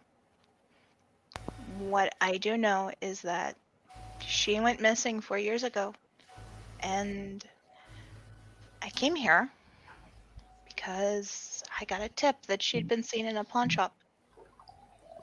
And that's where Bill and Anton found me. In the pawn shop. Outside it, trying to put up flyers, see if people had seen her. And did you find her?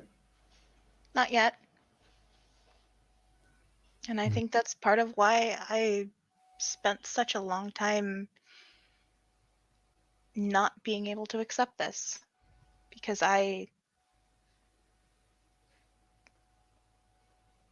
it's not what I wanted. I wanted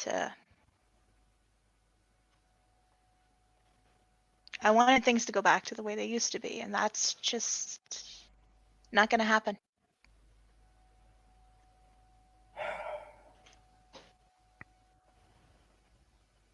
Things are difficult. They always are when you develop attachments to people and things. But sometimes those attachments are what pull you forward on shitty moments. If your sister's out there, I think you will find her. Have you tried asking the spirits?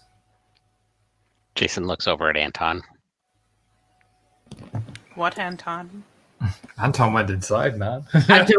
No, I'm not having this conversation here. Yeah, Anton, upon getting back, went and grabbed himself a drink, and then, as you guys have been talking, has ghosted his way up the stairs. Oh my! Wendy shakes her head. No, I'm not really sure what they need from me. I don't think I could just show them a picture or tell them her name and they'd be able to tell me where they were. I don't think it works like that. Maybe you can do the thing that Anton made with the water spirits. Share your memories of your sister with them, and maybe they know. Well, they are fucking spirits after all. Maybe. Anton said you have beer inside. Yeah, it's in the fridge in the kitchen. Inside is a great place to be. And he will start sliding towards... Wait, Wendy will she'll like, whoa, slow down there. Slow down there a second. What? He said beer. Wendy'll just reach out through the link. Hey, Anton, What? is a newbie clear to drink?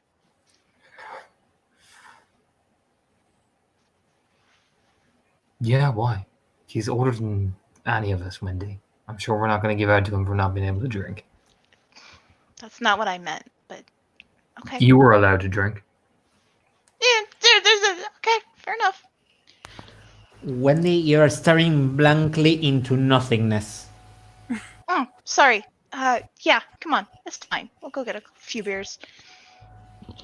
Yeah, as you come out of the conservatory, come around to where the basement access is again, you'll see Heidi just climbing up the stairs. Just puttering away. Hi. Hi. Oh, I'm not naked anymore. You are naked. You did not, unless you stopped and put your clothes back on, like when Yeah, you of retrieved them. course I did, darling. I don't want to go like doo doo doo doo out You're there. not. I saw you earlier, I'm Heidi. and he will look at Wendy. Why is she so happy? So fucking chipper. Yeah. Heidi, that's just how she is. Well, hello, Heidi. It's nice to finally meet you and present myself as a normal, civilized human being who has clothes on himself. Well, it's okay if you're not civilized. You're keeping people safe, so she kind of shrugs. This I don't know how to ask these things yet, so sorry if I'm straightforward, and please slap me if I overstep or understep or side or whatever kind of step there is. You are Garu, No. your kinfolk? Mhm. Okay. And he will go back into the pocket. Ha, damn it. I don't have any more candy. I need to buy candy. Seems kind of perplexed, like, what you doing? Just watching from over the stair rail. Just paused like partway up the staircase. So yeah, it's good to meet you. It's good to meet you too. I'm always happy when there are more of you. Immediately on William's head, it's like protect little children. The cinnamon bun! Yes. Dude, she is a fucking ray of sunshine. That smile could light up a room. You are going to kill her. I know you. You are going to find a way to murder her. I don't know what you're talking about and have done nothing of the sort, good sir. Heidi's been here for a long time. Thank you very much. Okay. I'm gonna go inside now. Okay. You say go inside like you're not already inside the house. Yeah, he The doesn't have. conservatory attaches. You can just walk into the main house. He doesn't know how to disengage from this conversation. She just does a little wave, like, okay, fine. And, like, goes ahead and flits up the stairs. Runs around barefoot. Yeah, Near there's her a pitter-pat. second. Like Wendy just kind of hollers up after her. Don't stay up too late, Heidi. You're getting more first aid lessons in the morning. She, like, pokes her head over the edge. I won't. There's a Promise. nod. Lord, she's so I trust you. perky. Big old smile. Yeah, pulls her head back over and continues puttering along. For the two of you that know the layout a little better, William's still kind of getting the idea of what's where. She just kind of heads out towards the front balcony.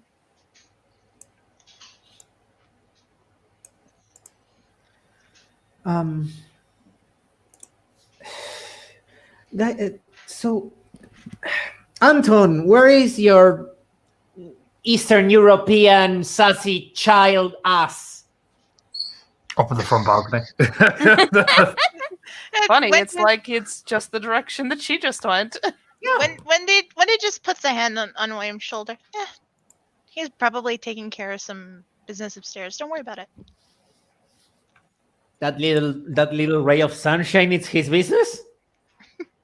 Jason goes down to the kitchen and he's not getting involved with this. I keep walking because William, as Alejandro, doesn't understand what inside volume is. Wendy looks right, like she looks William dead in the eyes. Heidi is one of the most important people in the world to Anton. Oh, So you better be nice to her. If Why- you make her cry, I will punch you myself. why I would make her cry? She's so perky and happy and, well, being frank, she makes all of this look like less of a shit situation. Exactly. That's why we all love her. I must protect. She gives William a pat on the back. Good man, let's go get you that beer and probably some ham left. Yeah. Unless you've already eaten it all. I know that Anton said, "Now listen here, Missy. You don't need to explain things you don't fully understand." But he told me that there is a way in which I can know what I am. That's some kind of deep shit. That I really don't know anything about. Excellent. That's probably a question for Jane. Jane, okay. I will reserve my question for Jane. Like Wendy's trying to like think back in her mind, like who actually figured out I was in a rune? Eh.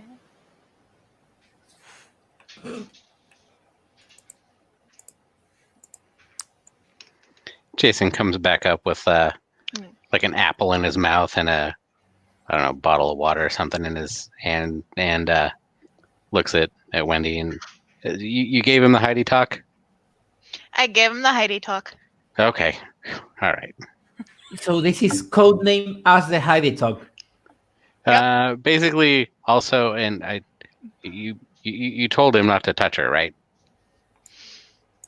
Yeah, Never, don't ever ever touch Heidi. Jason. That is because let me guess this little part. And he will try his best to mimic your voice and go like, well, William, if you ever touch Heidi, Anton will beat the shit out of you. Do you understand? Yes, I think I do, Wendy. Very good. Let's go for that beer. Something like that. something like that, yeah. Yeah, Okay. excellent. I'm a quick learner. And that's Be assuming, very afraid of Anton. that's assuming Brigitte doesn't get to you first. I would also not touch her, but I think she's a lot less touchable.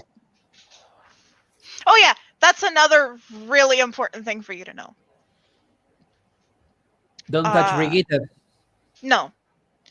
I mean, unless she's punching you, then I guess that's an okay touch. Me, Brigitte,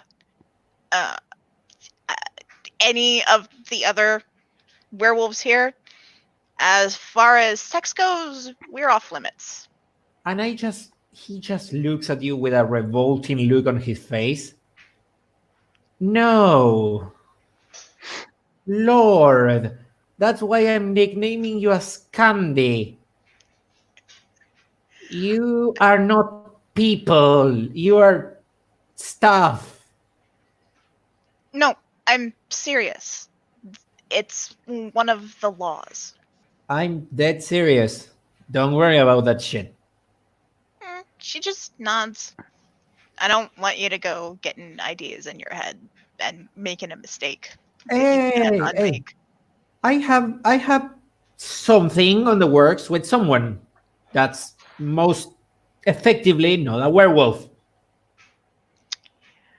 Well, then I can tell you from my own personal experience trying to pick up dudes in bars, that's probably over now.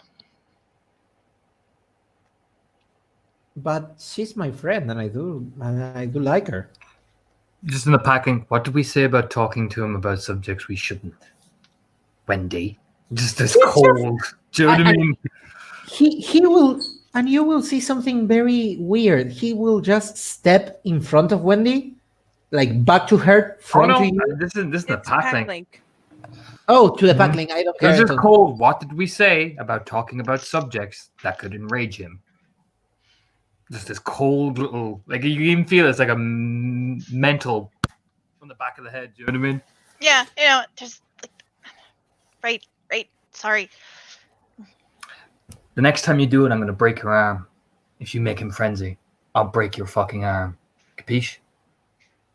Got it. Good. She'll Stop talking about people's trauma about to a freshly made guru who could frenzy any minute.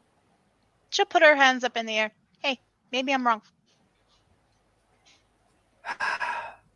Guys, and he just, that he takes a deep breath.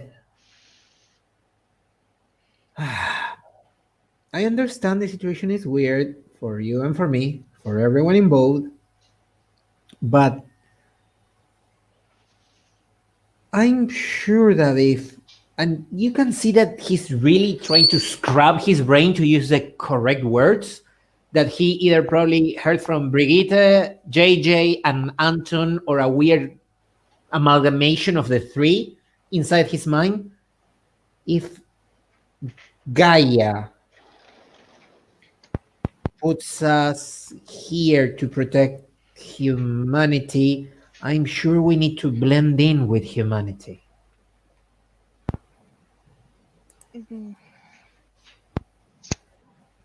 Adapt, overcome, survive, or some shit like that. Per Bear Grylls.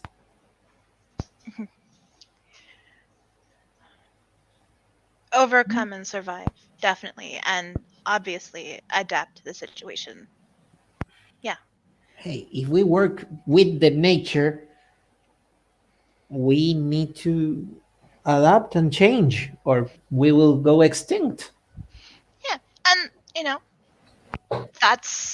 that's a really, really great mindset to have, but Yeah, it's either this or depression, and I'm choosing this. well, I'm glad you made that choice. There's still way too much for you to learn in a day. So, why don't we go down to the kitchen and get something to eat? And there's just about every computer and I think even some of the TVs in the house have Netflix on them.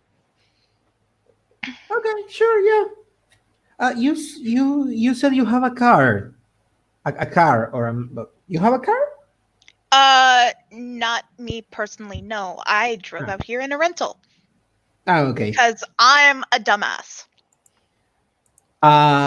Accordingly to what Anton treats you or looks at you, I will say yes.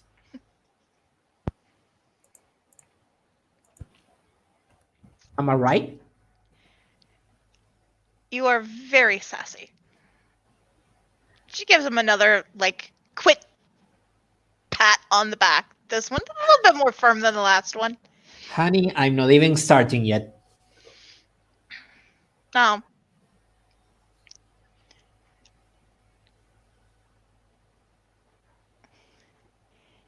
You Yes, me. You've got a room, right? And Heidi's got you set up with clothes. Yes, someone was going back to the town for my stuffs. And you. So, Roanoke? Yeah, Roanoke. Who's Yeah. doing that? I think he said Brigitte. Yeah, she'd probably taken scraps with her to do that.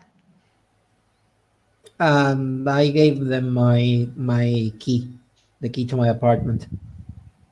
All right. So, should be a couple days. You'll have your most important stuff. But, yeah.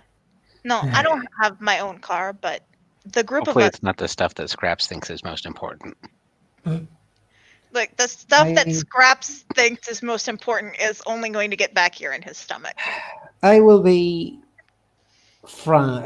up front with it. I don't have much. I have a TV. I have a few hundred books, a lot of tools, and a bed. Hmm. I'm yeah. I'm very um focused on myself. Well, we've got a library here, Oh, so there's plenty of stuff for you to read. anything by Fitzgerald? What, like F. Scott Fitzgerald? Yeah. Jason's glazing over. Last week I finished the Brother Karamazov's, and I'm not in the mood for the Dostoevsky anymore. There's a pretty worn copy of The Great Gatsby up there somewhere. Yeah, I think Gatsby's ideals and points of view from life might help me on this moment of trepidation and convulsions. And he will start going up the stairs, and he will just stop and turn around and go like, as I told you, I'm very, very smart when I am not afraid or panicking. And he will keep going upwards to the library. Like a nerd. Great, so you go looking for the library on the second floor? Yes. You do a little bit of exploring. Thankfully, the bedrooms are pretty clearly marked, I imagine. So it's not like you're going to stumble into someone's room. No. You may go past the balcony and just see the drift of smoke. It's up to you whether you want to investigate that. Oh yeah. He will like, ooh, that smoke, ooh, and he will look towards there, because curiosity. Why that great flow? Oh God, yes, you do. Yeah, just see the waft of like probably cigarette smoke past the balcony door. Hi. Nigel just turns his head over, looking over. Hello. So here is where you hide. Where I hide. Yeah.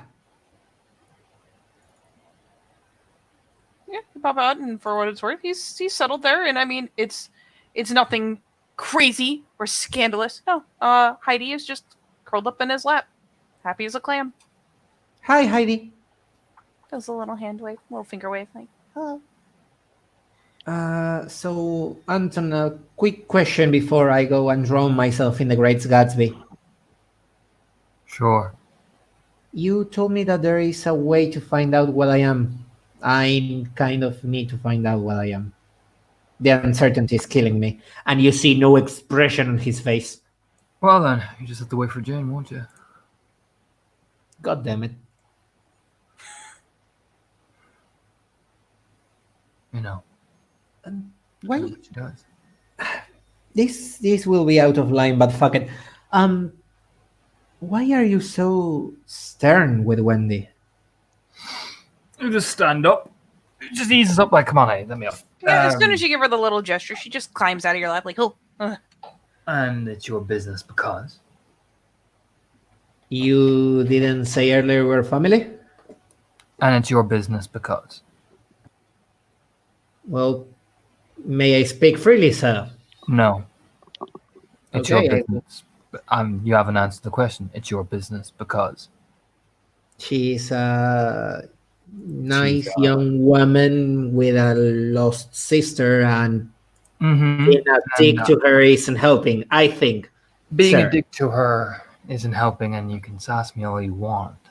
But you don't know the full extent, the full reasons why I am the way I am with Wendy, and I'm fully aware of what her sister's current predicament is. So, is that all, or do you want to try pick a fight? Oh Lord, no, you slapped too hard. Good. So don't ask me about what I did with Wendy again, or you'll have picked it. Whoa, someone is very angry apparently. There's like a head tilt, and it's like Anton just takes that step forward. Just pointing out stuff. not aiming for a fight, and he steps back. Oh, Anton, you hear that? It's Gatsby calling me. Sorry, I need to go. And he will start, skedaddle away. Like, nope, like the shuffling, like, no. Oh yeah, like I mean, Anton follows you all the way up to the door, like watching you. It's like that look just completely changed. Oh, okay, and just starts walking. He will grab the door handle, and go. You open a broom closet, like, oh, that's not the library. Well, next door. Look, this is, what I see, what's that to the end? Don't worry, Anton, I will take care of it. And he will lock himself inside the broom closet. I'm not gonna lie, even Heidi's just watching, like, I don't know what just happened. And you can actually hear the brooms from their side going like clack. And if you're a werewolf, you will probably hear him inside going like, this is one broom to keep Anton away. This is another broom to keep Anton away. Anton just looks over at Heidi. There's a key for that door. I don't think the closet locks. Wonderful. Yeah, just walks over to one of the coat hangers and just pushes it off and just... Actually, no, one of the chairs just props it up there against the door. Like, no, Heidi, go back inside. Clack. Inside. Oh, this is close from clack. The door, like, dunk. Oh, dear. Mhm. Okay. You can actually hear from the side. I will not lose my shit. I will. Opening up the door, Anton. When you play Jason, from nice, wherever he is at, just probably shocked out of half being asleep watching his movie, when you play nice, I will let you out. comes stumbling out into the hallway and probably sees this chair up against the door, looks at Anton. You can hear them upstairs. I didn't want to do this, and he will focus on himself. He will place both hands on the door, and he will just very softly whisper, just through the looking glass, Alice. And he will try to go to the umbrella. Do you have a reflective surface? No, I don't. But he It's doesn't such a understand good how it works. idea, but you like dunk into the No, door like, he fuck! He goes like, ow! Hey, Just- I'm not even mad. Jason walks up to this and just is kind of looking at the chair, looking at Anton, looking at the door. Anton back just to gives that slow head shake, like, don't you fucking do it, Jason. Don't you do it. Anton. And he will just, press against the corner of the door and go like, Anton, dude, I have candy. Open. Dude, what are you doing to this guy? Teaching him a lesson. Wendy, Jason just kind of shakes his head like, oh, all right. Wendy makes her way up the stairs to see what the ruckus is about. Do Sees the people- Scooby Doo peek around the corner. Yeah, she makes her way up. She's see what she sees Jason, Anton. That I imagine Heidi's standing in the hallway too at this point. Heidi's standing Anton- just a bit back from Anton, so she's Yeah. not like in the intervention range, but it's just kind of Anton, like you leave me no other choice. Anton, can you hear me? Oh my god! Jason just looks completely dumbfounded, like, what the fuck? If this is awkward for me, I will make this awkward for everyone, Anton. Anton just stands there, lighting a cigarette, just smoking away, just watching the door. Calm as hell. So what was that about talking to me disrespectfully? How was that disrespectful? By trying to question what I do with my own people. I'm This door is awfully comfortable, and I have a lot I'm- more patience than I'm most. I can sit here all asking. night. And he keeps scratching and go like, as St. Augustine said, a faith that is blind, that has no question, is not good faith at all. I see. Well, you know what? I feel like listening to some music. Heidi, will you give me that big CD player? I feel like he wants to listen to some music as well with me. I don't know what any of that means, but Anton likes loyalty. As he's starting. Oh, Katie, Hmm? I don't have my fidget toy. you don't. There's lots of things in the closet that you could just kind of fuck with. start braiding one of the mops. Oh my god. Yeah. After 10 minutes, you start, and you hear how his respiration go from very, very high and very worked up to very, very calm and very slow. Yeah, Heidi's like, yeah, she comes back with it, but she kind of goes, "This feels mean." She like Good. puts it over where he can reach it. Good. There is maybe something like a pencil or a piece of chalk somewhere around there. In a broom closet, probably. Yeah. Something. Okay, he will. And then you hear snap. What is he breaking? The And, mop. and basically, then you hear after like 30 seconds, you hear.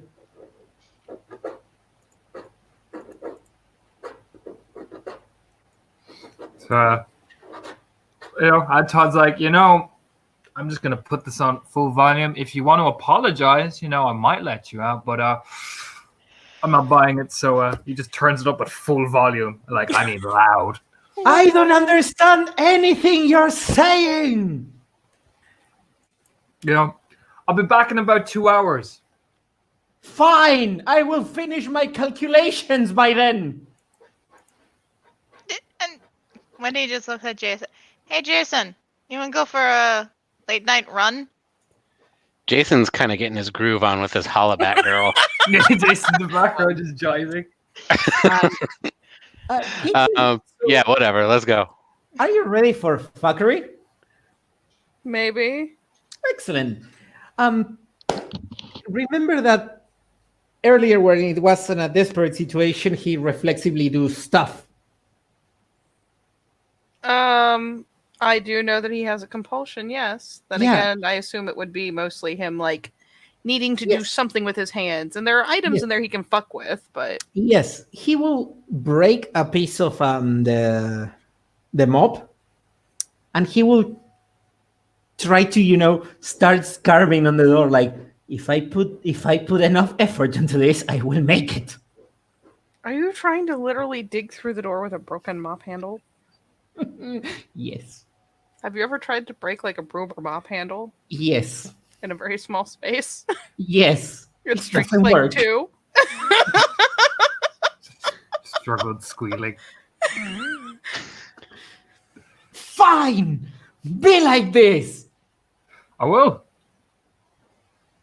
Okay, don't be like this.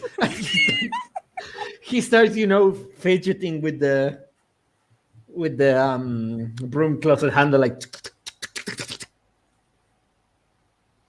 That Like I is also said. satisfying. It does a little chicka chick chick and Yeah. it satisfies the compulsion. Yes. All you have to do is apologize, and I'll let you out For what? for being disrespectful.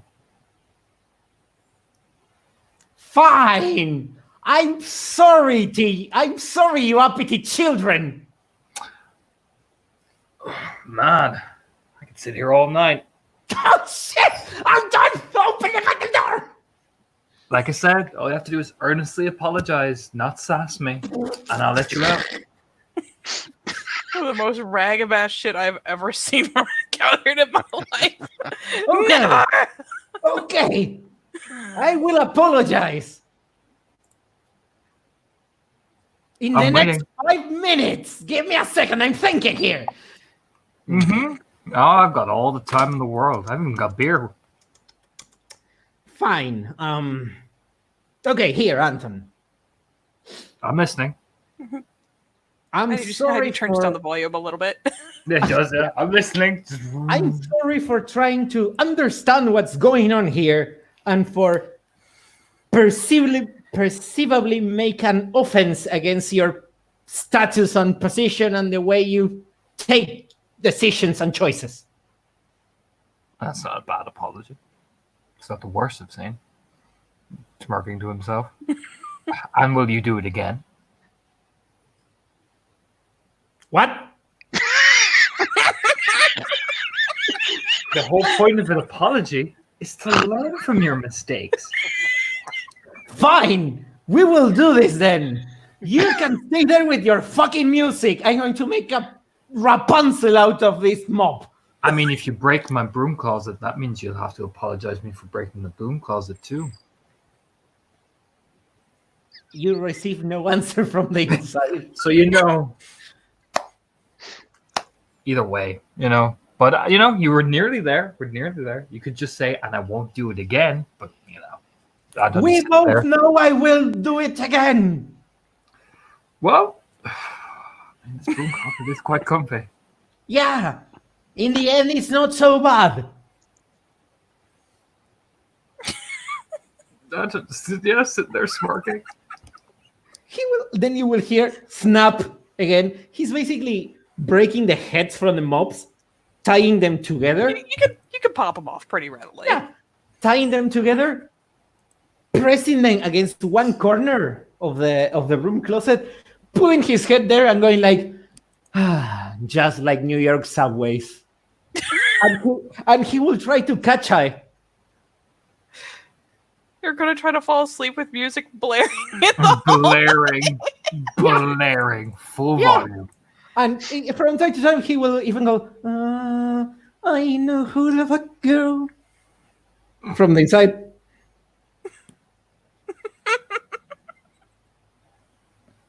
Oh, it's my shh. Oh yeah. No, Anton changed the music as well. He puts on the worst shit. Just the worst shit. Most loudest. Puts on the most obnoxious. aggressive, shitty country. Yep. Oh, Lord, no. Yep. Oh, he does. He puts on the most yodeling. Oh, proper JJ yodeling. no. You're like, this is from West Virginia. Don't worry. I'm sure you No, can fucking love it. no. Then you see the door starting to like bend in and out as he starts to pull on it. With No. like no wine. No, Ruby's just like, no! Not this anymore. They just turned it down. Is that you saying you won't do it again? No, it's me saying fuck you. Oh, well then, I'm sorry. Sorry, I really thought that we made somewhere, but I guess, well, yodeling it is. Hey, Jason, do you want to hear some yodeling? Anton, wait, stop. Let's talk like civilized people here. Oh, this is completely civilized to me. I was just waiting for you. You've apologized, and you said Jason just kind of gives a sure shrug. Like, yeah, You like I'm good yodeling? with you. I'm good with yodeling. That's what my parents listened to. I mean, See, Jason. yodeling on the farm. That's what we did. Okay. I'm sorry. I will not promise I will not do it again if I see something wrong. But I'm sorry. And will you assume something rather than ask the facts and make it out? That sort of thing as well. Like you did with Wendy. I just assume she's a nice girl. Well, that's a good start, but don't question my leadership again. And he just eases the door out of the way. There you go, buddy. You see Flopped out that dramatically. he has a mop on his head, like dangling. Everything. When you look inside, you see mathematics, like scribble, like scratch on the inside of the door, and the mop on his head is braided. Jason's like, holy shit, dude, you need to smoke some pot. You need to get laid. Fuck me, look at that. He removes Heidi's just like, oh. he removes the thingy, puts it back inside, close the door, dust himself off. That was a great exercise. Yeah. Oh, absolutely. I'm glad we had that experience together, man. Yeah, it was, it bonding. That's important. It's bonding. I think that was bonding. Was that Like- bonding, Jason? I felt like bonding. Definitely. Wendy, Survey says yes. when Wendy looks at this and she looks at William, you claustrophobic or something? What? Sorry? You claustrophobic or something? No. Why would I be? Claustrophobic, he wouldn't have gone into the closet. Yeah, if he was claustrophobic, he would have flipped the fuck out. Like, he would have really flipped the fuck out. Yeah. I was just looking at what kind of point I can prod Anton to, and I think I have a really good idea. It's not Talking- very far. No, oh my God, it's not very far, but he will first tend to answer you snarkily, then he will do this, then he will probably slap me. Isn't that Yeah. right? Yeah, absolutely. I will break your back. Excellent. So, beers? Yeah, go ahead. Go downstairs. Excellent. Just, yeah, And the go on. library's he over will- there. He will start just walking, like he will get to the next step, do a 120, start walking back again. Sorry, library, and go away. She just hopefully points again. Wait, turns back, grabs the mop head. You're coming with me. And keeps Blink. going. Yeah, you could go and investigate. It turns Yep. out there are 2 stories to the library see once you at- have the right place. As he goes to the library, you see that he is unmaking the braids and braiding them again, quite like mechanically. Like he's not looking; his hands are moving on its own, basically. Jason looks over at Anton. That boy ain't right. No, he's not. But he looks over at Wendy. Seems to have a very already defensive opinion of you, at least, as he walks past. Yeah, just Enough to start questioning leadership, eh? As he starts just walking in coldly towards Heidi. ooh.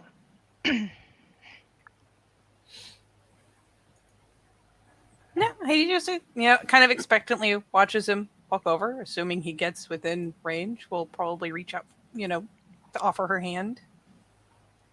He just sits back down in the little chair that he has out on the balcony. I'm gonna go check on him. Jason turns up the hollaback girl. I fucking love Jason. Oh, Heidi just follows him back out onto the balcony. Wendy pokes her head into the library, like watches William for a minute.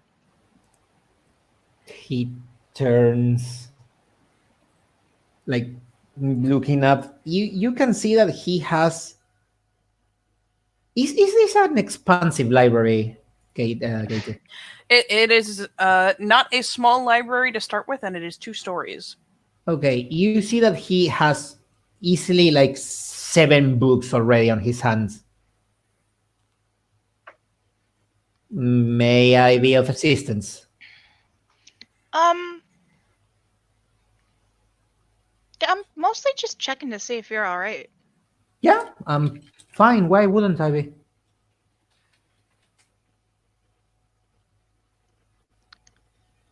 How many books did you say he was looking at once, Alejandro? 7. I assume he just And- has them piled in his hands. He's not Yeah. like reading 7 at the same time. Oh, okay. No, okay. no. He has them piled in his hand, and they are. One is the Great Gatsby, but the other 6 are whatever you can think, like very disparate from each other. They kind of don't correlate even on the subjects. Yeah, she just, gives him a nod. All right, well.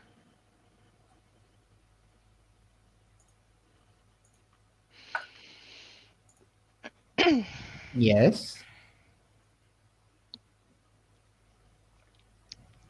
Nah, just thought I'd check on you, because you seemed kind of like you were having a rough time in there. It's weird. How can I explain this? Okay. I told you that I'm not like I like people and I try to understand people the best, but I'm better with machinery because I know where to prod it and poke it. You follow me to that point? Yeah, I'm following you to Okay. that point. I don't understand any of you, and that I think that the most weird and difficult for me in this situation is that I don't understand any of you. I don't know how you work or how operate or what makes you tick or spark. I think I know a little bit more of Anton right now.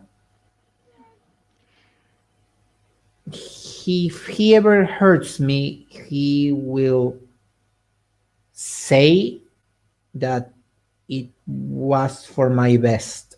He will think it was for my best. He will probably be correct on that. But I don't know. Something's weird with him. Like tough on the outside, very marshmallowy on the inside.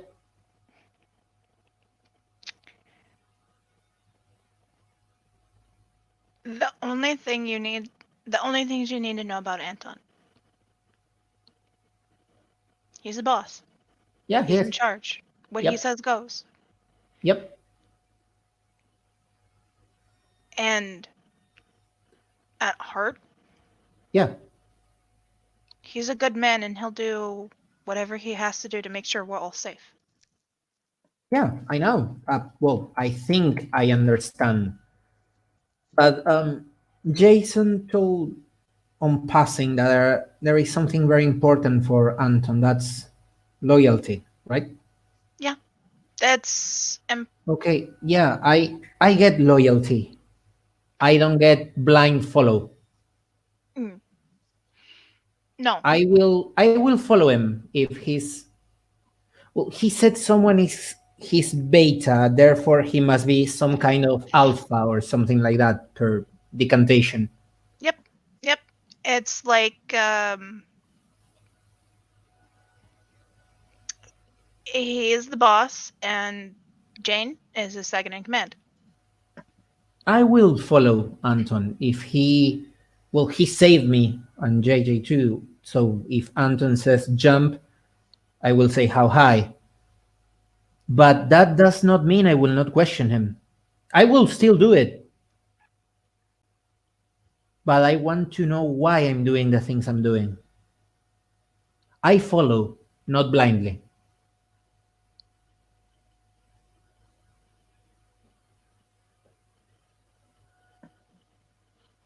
But he's a good man. In his rough, hear me or I will slap you way. And I'm sure that you are as charming as I'm seeing, as supportive. I'm seeing you have your things you're working through. Yep, I do. Now I understand why you go so much, guys, to the pain spirits. Oh, hold on a second. Yeah. He will take this moment to start going through some pages of the books. Nah. Nah. Yeah, already read it. Why they have a book about ducks? I will keep this one for later. It's a pretty expansive library. There's everything from, and it has been separated some. Things like novels and the like, for the most part, are in a separate area from things like stuff about the local, excuse me, like flora, fauna. Just, it's a pretty comprehensive resource, especially if you like check between the upstairs, the downstairs. There's a lot to reference, to the point where it really is, in practicality's sake, a library. There's encyclopedia. There's also several different like this to English dictionaries. But yeah, all in all, it's expansive as hell. Most of the novels are going to be old. Probably none within the last nothing written within the last, like, let's see. 10 years? Huh? Nothing like in the last 10 years? Longer. 20? Probably the last 50. Lord. They don't have Harry Potter here. They will not have Harry Potter. Well, this is a sad day for humanity. Or Garudom.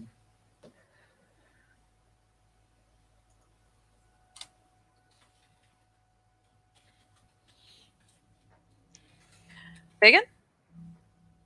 Oh. Could you say that again for me? This is a sad day for Garudon. They don't have Harry Potter. Oh. Yes, it is.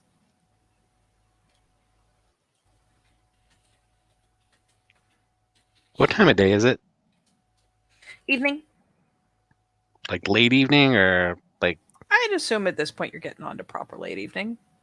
Right. Mhm.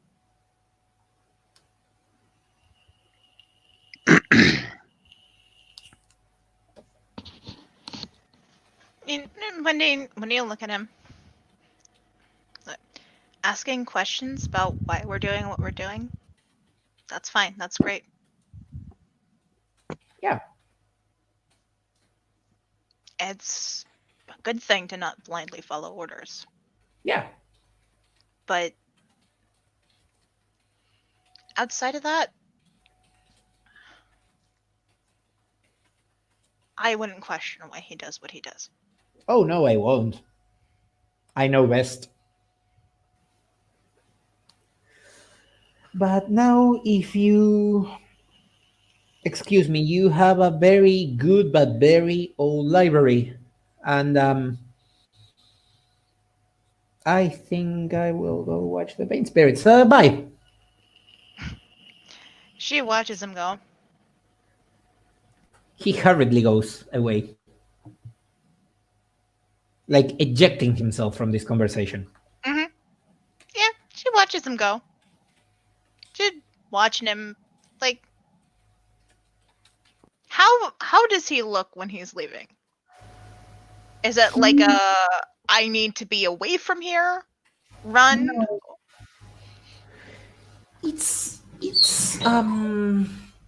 It's weird. He going away from this conversation. He is kind of dropping something in himself. His steps are more calculated, more secure of themselves, so to speak. It doesn't explain how can be so nervous at one moment, so chatty at the next. Katie, Hmm? can I make an intelligence medicine roll? You can try. Let me. I know that your medicine has been almost exclusively like actual medicine, so your diff is still going to be high. That's fine. What are Maybe you I- trying to discern? Maybe I put too much of myself on this character. Shit. Wendy's line of thinking right now is that these are kind of symptoms of ADHD. I wouldn't call it ADHD to drop something and change tones that abruptly mid conversation. It's more Yeah. it's more like the oh shoot, losing my train of thought here.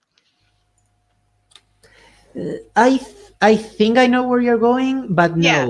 He seems to be having not problems to focus in a thing, but maybe he loses interest very quickly. Ah, It's okay. definitely not something you'd make on a medicine roll. You Okay. don't have psychology. That's fair. Like maybe he's kind of trying to understand something, and this line of thinking isn't leading where he wants, so he avoids to prolong the conversation. Okay.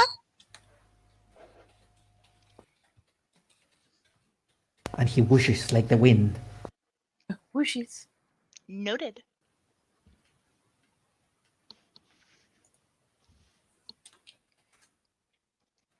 Yeah, no, after he takes off into the library.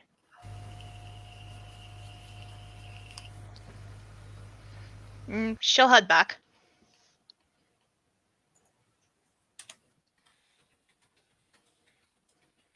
Okay.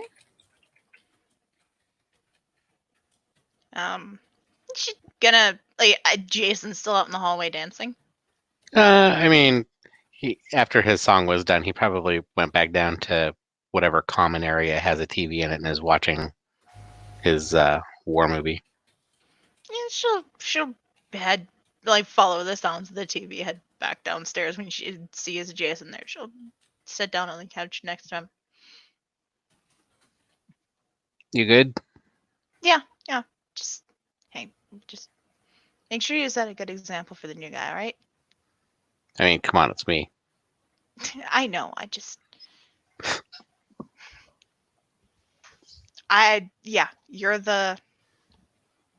You've got a better handle on this than I do. Just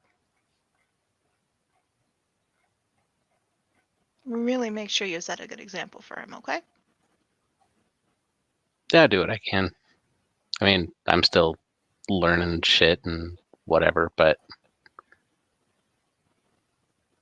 I mean, I can't keep him out of the broom closet.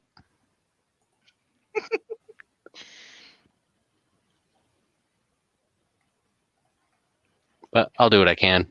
He seems like a good enough guy. Yeah. He seems nice enough. Little. He kind of reminds me of my little brother.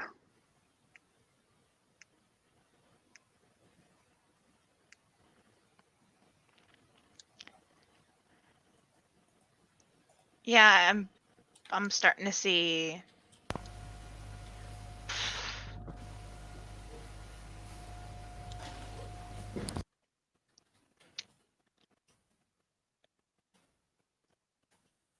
I'm starting to see some stuff that feels a little bit like having a mirror held up to my face.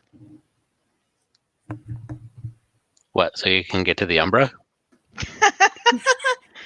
No, like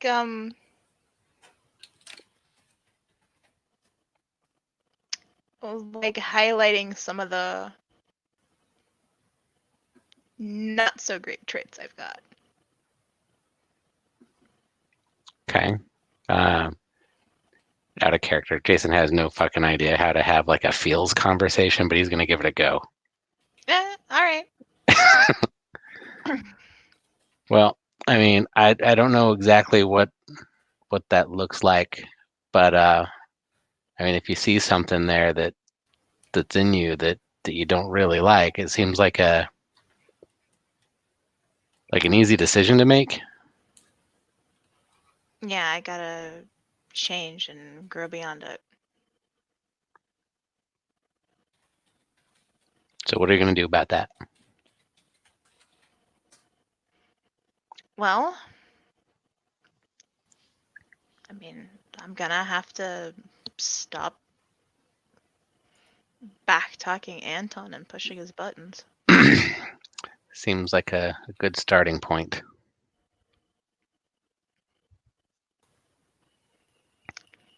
He does not like the back sass. No, he really doesn't. And there's a difference between like pressing him for more information and just pushing him.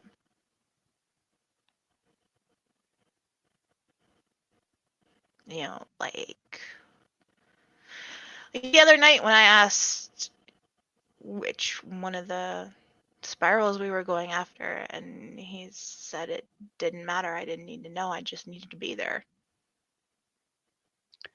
I mean, you know me. I like these war movies, right? And one of the things they say a lot in these movies is a need to know basis. And the way I look at it, I trust Anton. And if he says that we don't need to know, that it probably isn't important. For us, if he says there's bad shit coming, kill it. The rest of it's, I don't know, what's that word for book smarts? Academics.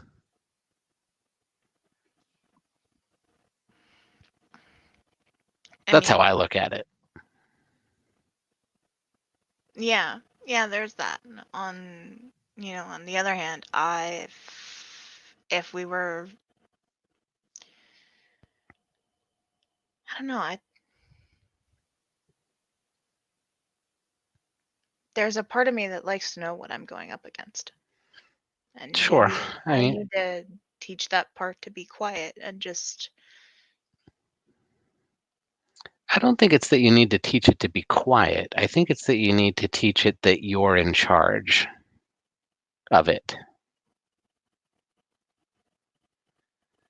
I don't think it's a bad thing, like you said, to want to want to know more of those details, but I think that there's a time and place for those. I think that you could even, if you didn't agree with something that he was doing, I think you could even just ask him about it and say, I don't understand why we're doing this, but as long as you were doing it on a one-on-one kind of a conversation, I think that he would probably maybe react better, if that makes sense. Yeah.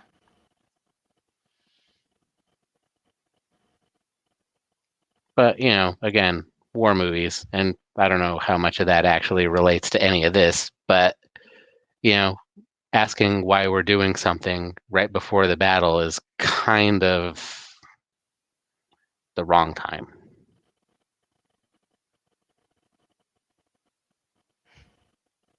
Yeah, and it's hard sometimes for me to contain my excitement. I thought we were finally gonna go after Marrowbones. Maybe we'd found some place other than the train yard to get at her. And that ended up not being the case. We'll get her.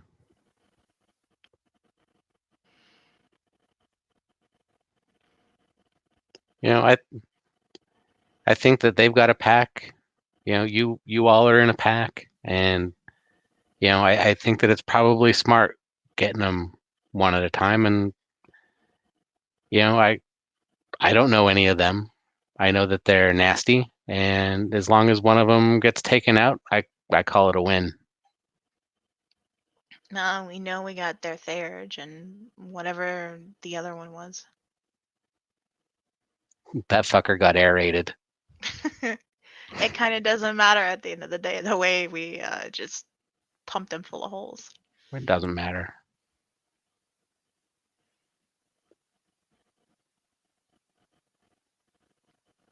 Anyway, that's what I got. Yeah, well, I owe the Pain Spirits a visit, so you enjoy your movie, Cool. and I'll probably catch up with you in the morning. All right. Knuckle bumps. Yeah, gives him the fist bump.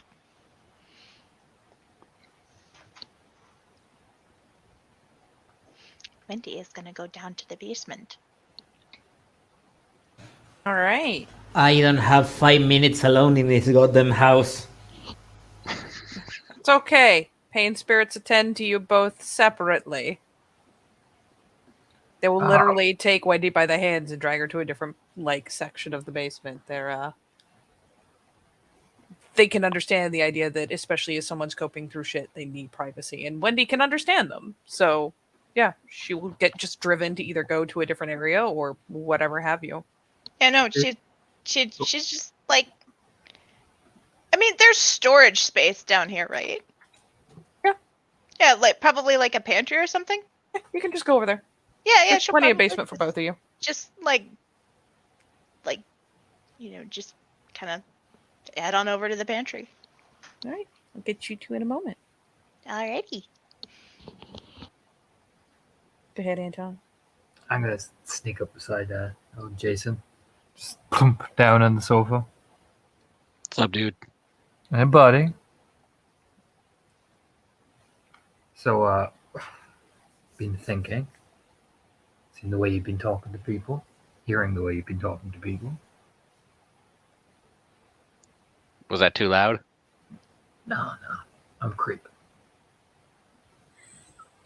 You kind of smirk. You're a creepy dude. That's really my entire point. But I've been thinking something. And I'm going to be real with you.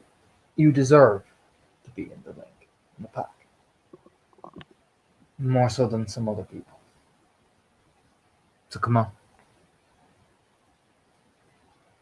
He gets up.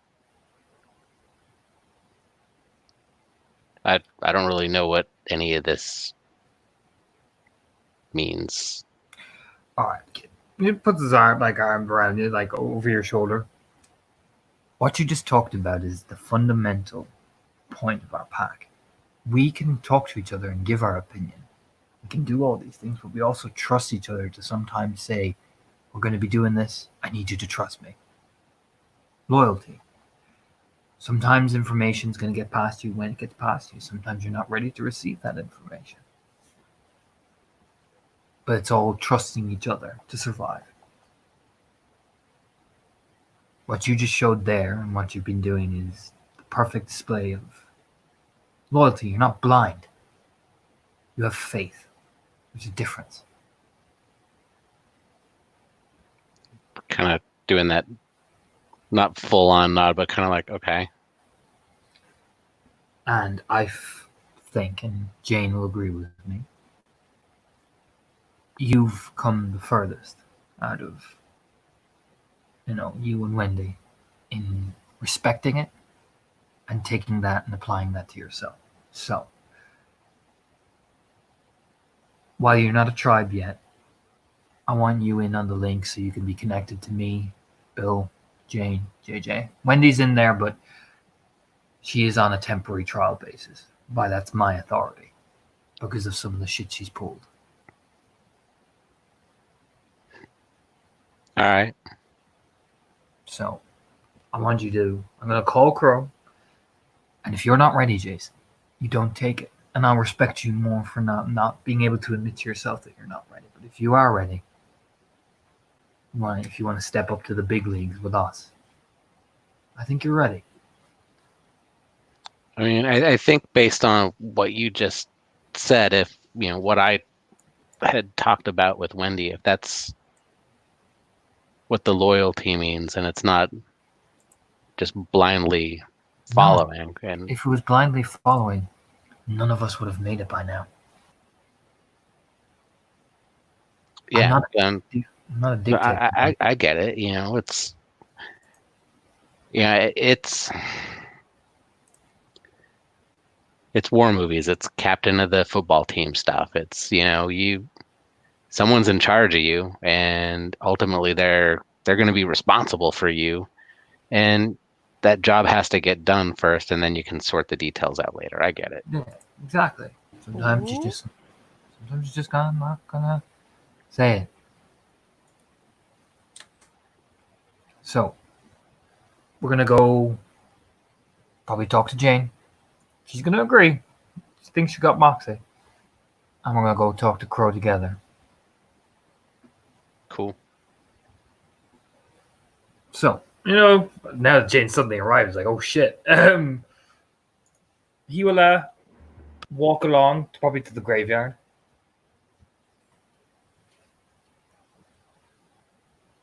Jason's just following.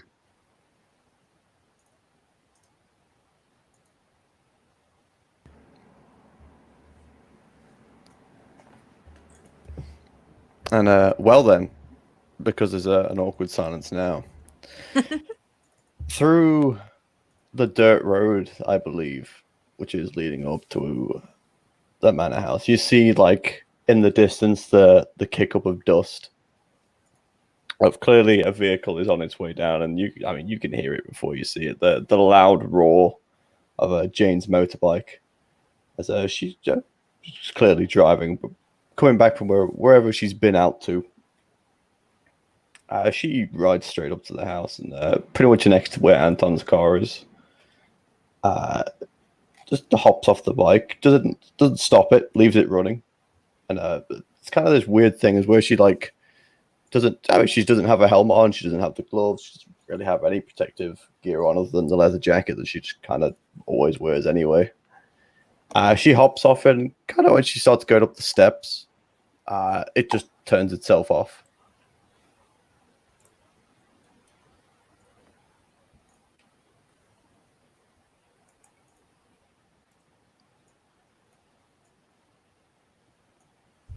Jason's just kind of looking at it like it's some bike.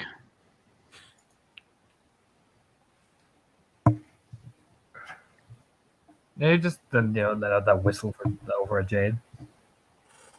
You let out the whistle, and she's kind of like that. Oh, looks over, sees eyes narrow, so starts walking over.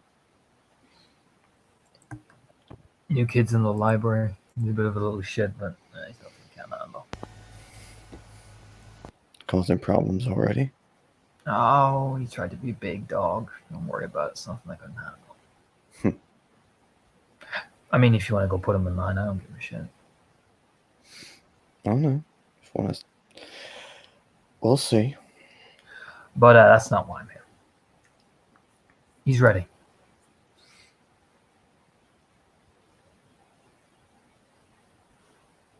All right. I'll make a call. Yeah. Yeah, and she'll just pull out the reflective surface, cross on over.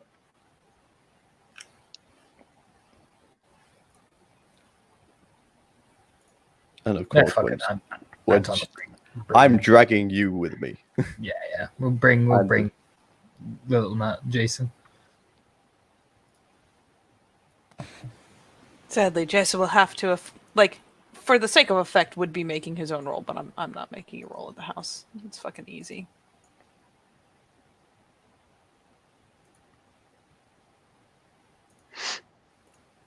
Aw, Jane. Of course, and when she gets to the other side, she'll make the call to Crow. Oh yeah, Big Papa flaps down. He moves around as he pleases. So yeah, he'll just flap down idly from top of the house, thump down onto her shoulder. Not in a cruel way, just he's fucking heavy. But he perches down there on your shoulder, starts idly nibbling the wisps of hair. Seems pretty content. Makes the just contented croaking noise. Yeah, Jane just gestures towards Anton. Anton has his approach. This one's ready. He's loyal, dedicated. And while he may not be fully ingratiated into the nation tribal-wise, he trusts the motivation of the pack, willing to provide for the pack and has bled for it. He's ready. Yeah, you get to watch, Anton comes over to talk, and the beak kind of cants off to one side. Ironically, it puts one eye pointed, right at the side of Jane's head, the other one pointed at Anton. Lets him say his piece, kind of clicks his beak a couple times, tips the beak all the way around the other way so he can put one big ol' eye on Jason himself. Jason's obviously nervous. Like this whole, he's not quite sure if there's going to be some kind of ceremony or something, but he's like, okay, I don't fucking know what's going on, but it's kind of cool,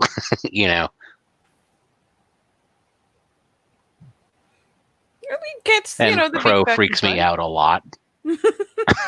Big Papa Crow.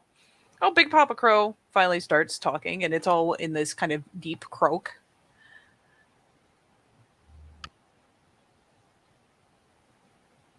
The flock is loyal to their leader because they know that the leader will take care of the flock. If the flock's leader is weak or forsakes the flock, they peck him away and they take another. You will be loyal to your leader. I will.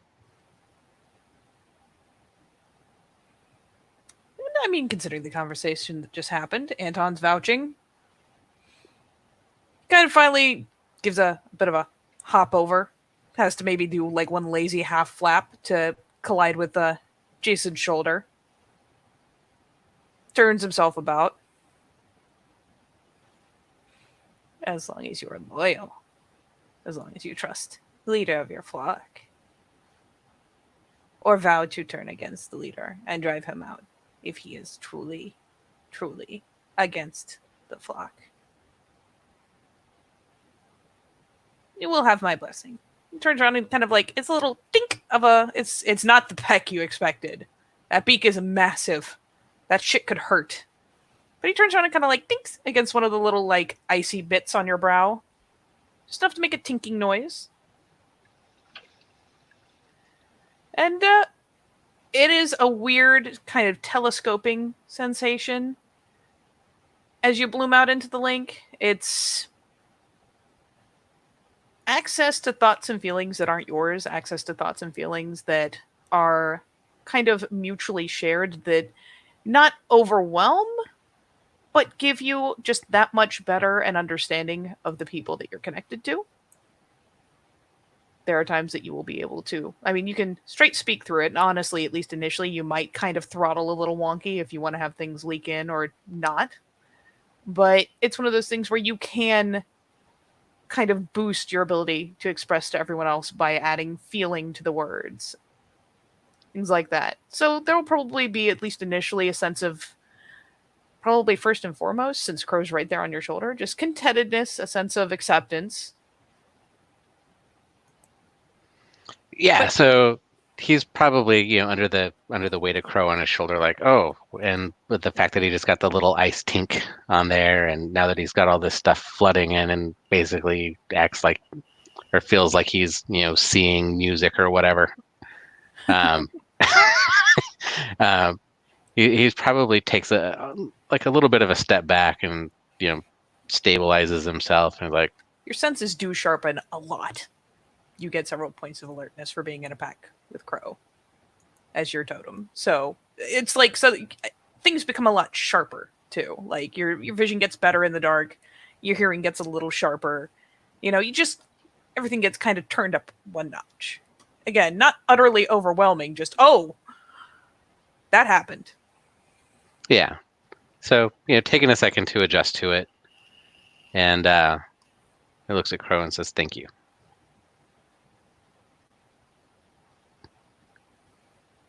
I imagine he should probably give a point of notice too. You can. He'll accept it if you do. It's one of those things where he just kind of like scoops it into his feathers, kind of ruffles it, like if you've ever seen a bird do a dust bath. Yeah. Just it into the feathers, gets a sheen for a moment before it just kind of sinks in. And he starts, it's so weird because it's kind of the grooming gesture, but it's on the ice shards that have kind of replaced any hair you would have had. But it's still like this little kind of graze of the beak. It's very gentle. It's just kind of weird.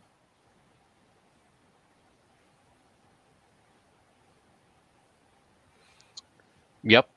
As long as you follow the rules, you do not have to thank me. All you have to do is follow the rules. And I can do that. Yes. At that point, he finally does the hop flap over to land on Anton. And much like he did with Jane, just starts preening the hair idly. Seems pretty content there.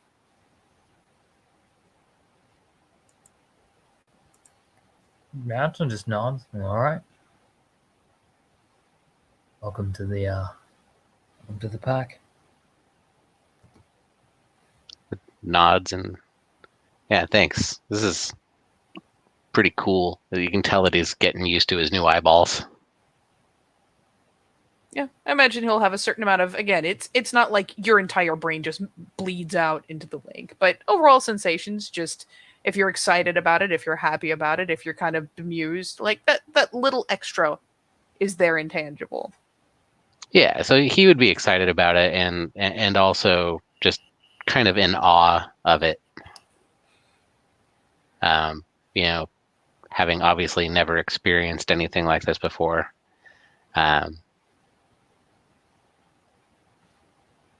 Yeah.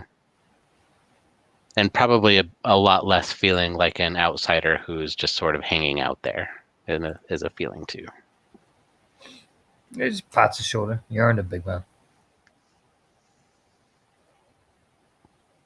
Thanks. Just keep it up. This means, for you especially, you're going to be trusted with things.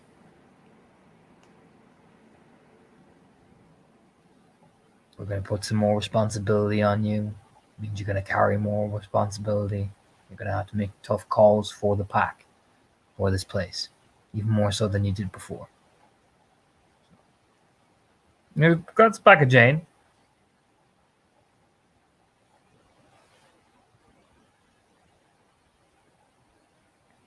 we're counting on you to,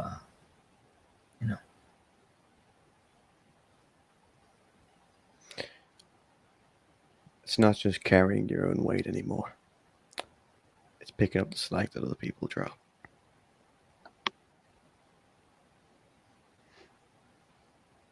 Okay. You can probably in the pack link feel that he's like recalling his war movies and, dragging bodies out of pits or whatever. That kind of feeling that you would get.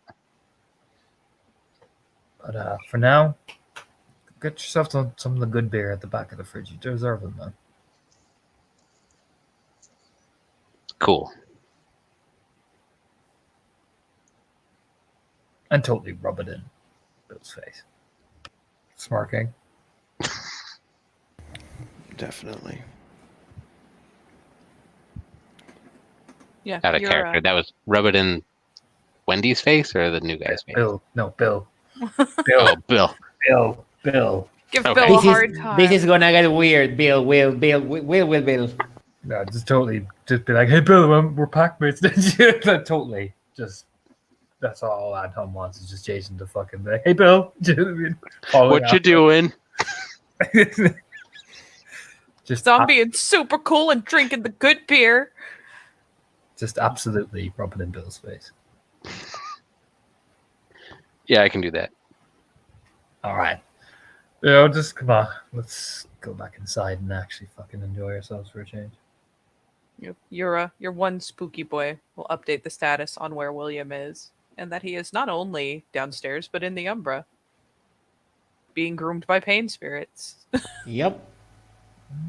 Just my spooky boy gets that little thumbs up, like, Yep. Meanwhile, Jane's standing there like a Disney fucking princess being told by all manner of shit. Like the weirdest, most surreal Disney princess, because a fucking piece of shadow just detaches from the wall with eerie glowing eyes and is like, hey, bro. Oh, Lord.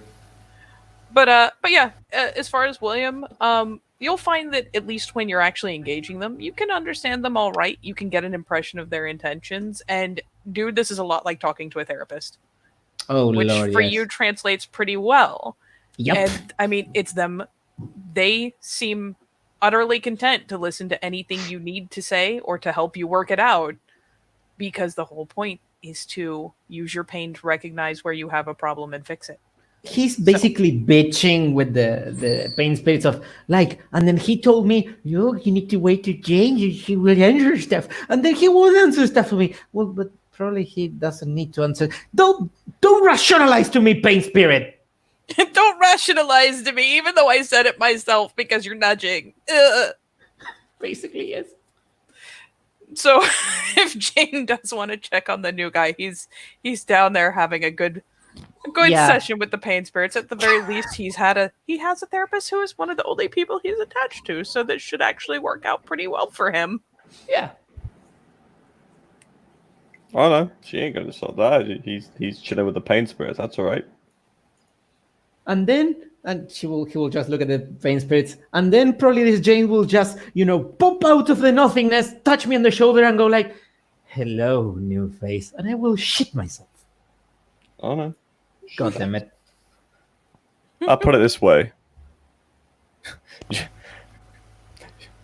If you're worth my time, you will come and see me, is Jane's mentality. So Probably he after he finishes with the After you get done, if nothing pain else, spirits. start nudging you towards the stairs. Even like, go do the thing you need to do to feel better. Go. Yes. God damn it, pain spirit! You're right. Here, next time I will bring you candy as payment. Then he goes up, opens the door, it exits. Anton the creep brigade. Fucking- He just goes like, Probably comes back across, puts his clothes on, leaves the basement. Ugh. yeah. Put the clothes back on. He will first starts looking for Anton. Yeah, Anton's chilling with Jason and Jane, probably, because you know what? Mom and Dad are celebrating their son graduating. He will just walk very slowly towards there and go like, boss, a word. Everyone just looks up, after like, here, Jason, here's the fancy beer, you see? You know what I mean? just looks up, he just nods, like, pats Jason on the shoulder. That's right, it's the fancy stuff that I totally bought and didn't tell Bill about. Walking over towards William. I'm sorry, it's not my place here to question what you do and how you do it. You have more time than me on this. You know your people more than me on this, and I'm sorry. Apology accepted, William. Now I understand why you owe so much to the Pain Spirits. It is worth your time, yes. And by the way, this is Jane. Hi, I'm William. Yeah, as Jane, in fact, is though she has a beard, but she's actually she's coming back to the house, and while doing the ceremony and stuff, she actually is walking about doing stuff, and she's quite busy, and she's taken one of the 9mm and is taking it apart, checking it over, like this one specifically. But she turns around and obviously looks at you very much like she does in the picture. Let me see. Okay, yeah. He will just smile like my own guy, like, hi! It's amazing to meet me, I know. Janie's older than Bill. Oh, Jesus. The world's about to turn on its side. That's all right. 40-year-old stripper right here. And Anton keeps mentioning you and that I should ask you questions instead of asking Wendy. The face. So you it goes from the stare to just the huh. That's the smartest thing I've heard all day kind of look. But she doesn't say anything yet, and she just gives a nod. Well, yeah, I'm Jane. Pleasure. Yeah, my pleasure, madam. Madam. Just looks at Anton like, Yeah, I get called boss every day, Jane. I'm loving life. Clean Take glass it. of shit. Oh, Lord. That's a first. I'll take that. To make a long story short, a thing tried to eat me. I slap it. JJ slap it harder. Anton slap it even harder. Yeah, you fought some shit. So he, please, because I'm starting to slowly lose it here. Anton told me that you can tell me what the fuck I am, because I need guidance. I need a point to pivot from. She she does turn around and carry on doing what she's doing because this clearly it's like she's multitasking right now. Of course. And she glances over her shoulder, turns around, puts a hand on her hip, and looks you up and down. Let's see, what? You're late 20s mechanic? Yes. But more specifically, I'd say Galliard. Galliard. Okay, what do they do?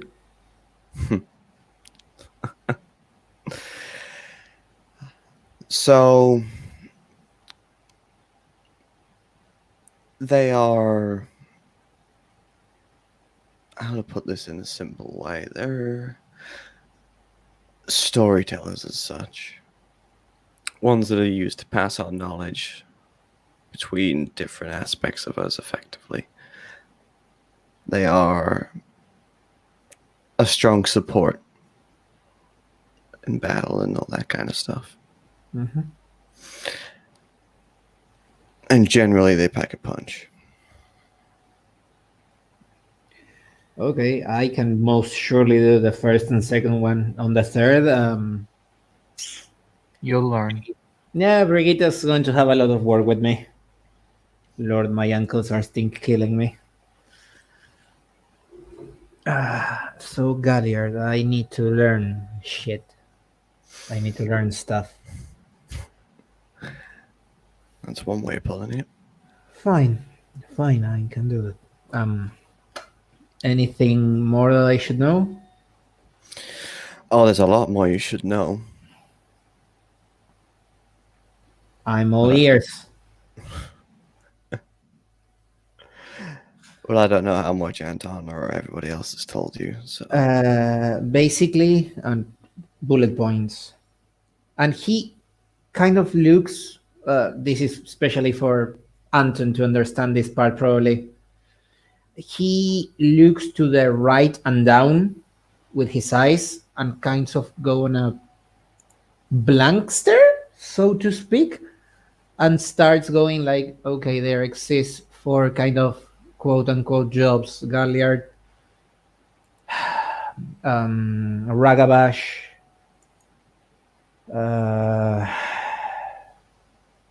Thierge, and Arun. We are separated into tribes that some of them are the God of Fenris, the Shadow Lords, and the Fianna. There are probably more than this, but I have not made yet representatives of them, or they hadn't shown up to myself. Honor the spirits, don't bother them, pay something called chiminage, which I must assume is that glowy thing I can produce for myself. Fight the Banes, the evil spirits, the Black Spiral Dancers, and the worm itself. Protect the people who's important, don't talk back to your superiors. And that's basically it until this point. And he just starts smiling again and looking at you. that's a pretty solid crash course. The only thing I'd add in that is don't make stupid deals with spirits. I cannot promise anything on that regards. You should, because if you make a stupid deal, you will be bound into it until you fulfill that deal. And the spirit won't take no for an answer once it's been agreed on. Okay. And then so- I'll have to come and bail your ass out of it. Yeah, Thierge, you can talk to spirits naturally. I go for you with spiritual matters. Precisely. Or okay, cool. I can go on to that. Just keep all that in mind and you'll should be alright at least. Cool. The rest of everything else you'll learn as you go, but for sake of overload, it's best to start off with that. We'll Right. build on it. There isn't any other Galliard I can talk to. I don't know. I can't remember everybody's fucking auspice. I think the only Galliard you've had was Rupert, and he has been out of play for a while. So I'd say it's safe to assume that he is either out of reach or busy. Not at the minute. Okay, so there is. Okay, I'm going to talk to the water spirit, pay this chiminage, and talk to it to explain things. That's what I'm going to do now. So yeah, a pleasure to meet you, Jane. Thank you for the actually quick and concrete answer. Yeah, and she just cocks like the pulls the back the lock of the 9mm she's put back together and like, you're welcome. Puts it in a holster that's underneath her jacket. One opinion, if I may. Go on. Lubricate the feed system a little bit more. It might jam, and he will just start casually walking away. She just gives a nod. Doesn't say anything. Watches him as he walks out.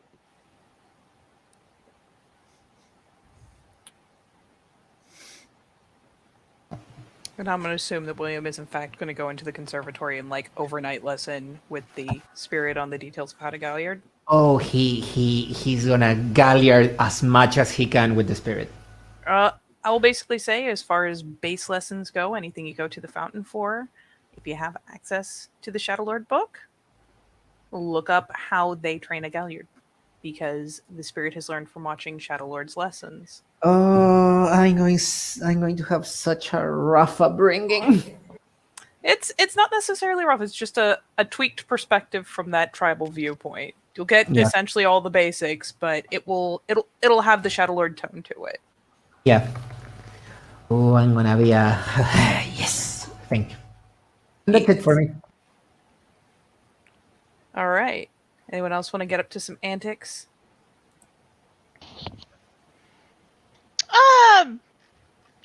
Yeah. You have therapy with your pain spirits. Anything you're doing beyond that? Yeah, she's, like while she's having the therapy with the pain spirits, there's like a blade or a delayed reaction of excitement because Jason's here. And he'll feel that little buzz of happiness and excitement there. She'll just reach out through the pack link. Hey Jane, can I talk to you in the garden for a little bit?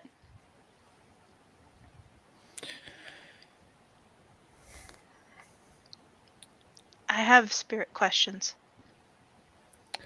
Yeah, I got time.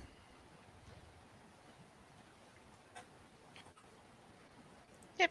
And for the sake of ease, Wendy will probably make her way to the garden in the Umbra before popping back over. Yeah, she will. She'll start to make her way out. Just they kind of look towards Anton. It's like, It just raises an eyebrow, like with that expression, like, "Do you need me?" no, it's more the fact that I really wanted to. You got any smokes? Yeah. Pass over his pack, like half pack of cigarettes. I need to give you some good news as well. But wait. I've got to wait for that. But the other thing. I'll wait. I'm gonna go talk to Wendy, and I've got to go clear up some business. Just give us an on. Yeah. Actually, fuck it. I'll walk with you, and then I'll move off. He just stands up and pats Jason on the shoulder.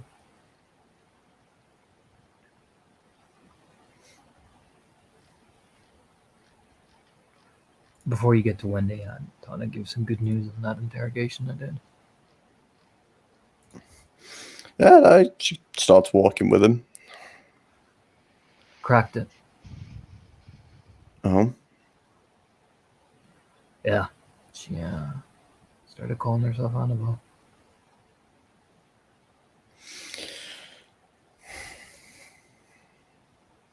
good shit.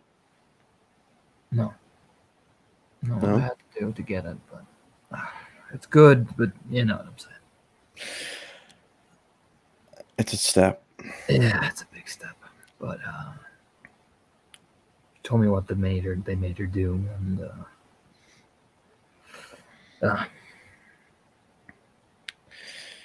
explains the taint.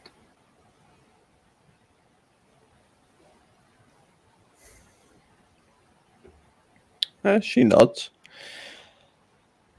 But it could be something for you to look at in terms of maybe ways of helping, because that cleansing will be rough, and if we can keep her alive, we should probably maybe try. Well, I'm sure we can sit down and have an actual discussion about this properly. No, I just thought I'd throw it I over know. because it's a breakthrough. And I know exactly what you're like, so you probably bent yourself over backwards to get it. Yeah. So, in light of that, I will have words with you later. Yeah. It's the look, Anton, of you set off Mama Bear mode. I mean, to be fair, Jane, you can see it. He has bags under his eyes. He probably, I mean, if she talked to fucking Anne at all, she would have told you, Jesus Christ, Anton was in there for hours. Yeah. Oh yeah. But it's the look of that's it. You've set her off again. I'll be upstairs with Heidi. I don't think she's been letting me out of her sight all day.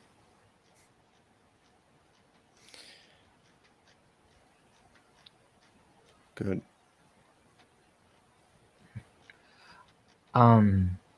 Do me a favor tomorrow, will you check on Becca? Of course.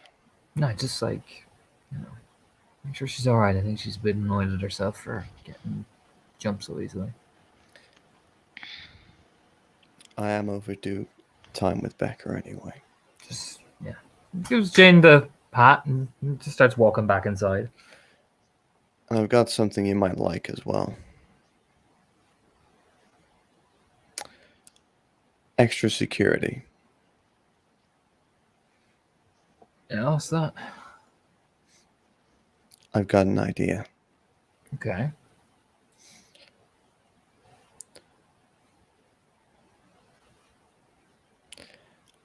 Let's just say it'll be hard to get inside the room if nobody can find the door. Okay. Does that fuck with us doing it or? No? Okay. You get the idea, though. Yeah, I get what you mean. Just as long as it doesn't actually fuck with like us. It ourselves. won't fuck with anything like that. Ah, then sounds a good plan.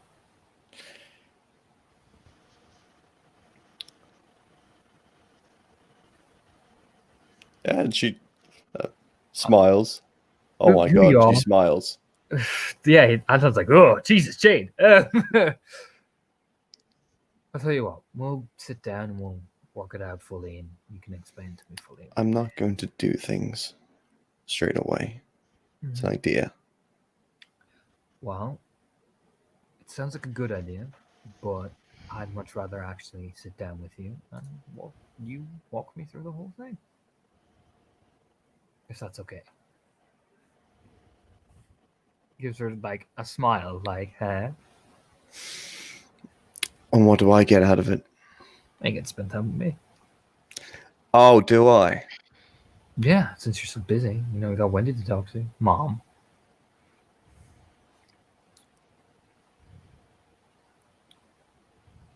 I've been babysitting all day. It's your turn now. I've had to put up with 3 of them, Jane. 3 of them. You have my curiosity. Well, I'll tell you what, why don't you go chat to Wendy when I actually get a proper sleep pattern. We'll go through it all and we'll go and do something.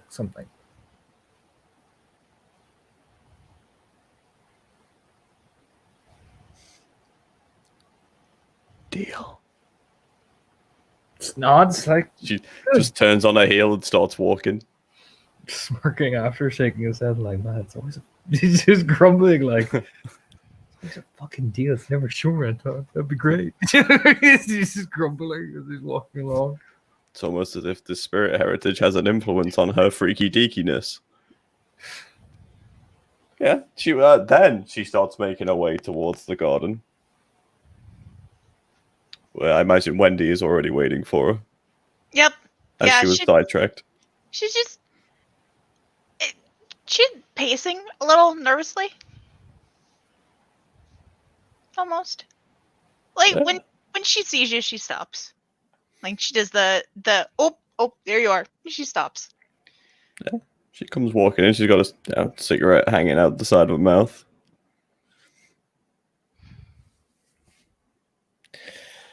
What can I do you for?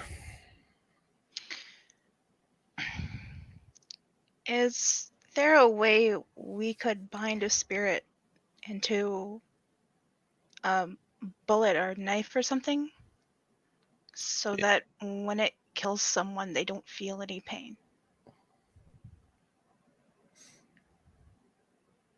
She just kind of like tilts her head and like just looks upwards, like thinking. Yeah.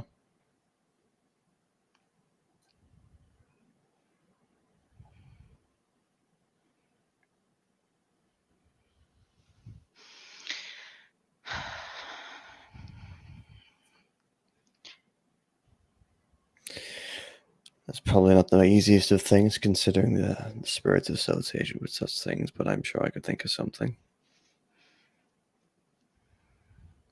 Could we do 8 bullets with it?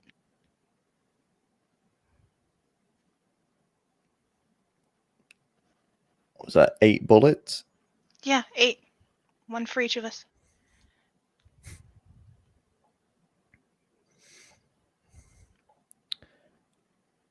And that's where the expression goes from, okay, you're doing something interesting, to like the look again. It goes back to the picture of like, okay, now you've got my attention. What do you mean one for each of us?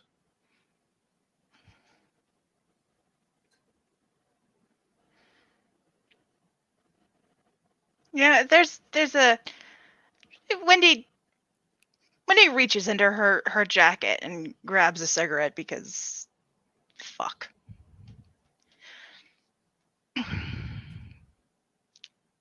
If that's the only way we can save Annabelle, I trust you guys to do it, and I trust you guys to do it in a way that would be as painless as it could be for her. But if we can make it so she doesn't feel any pain at all, I'd rather do that.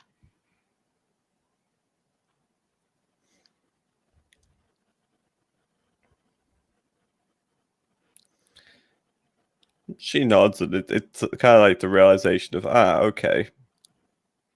The red sirens have stopped. Back on track. Nods. I'll see what I can do. It's not as simple as some of the other things or some of the bullshit that I pull. Just because things are not, if they're related, it's easier.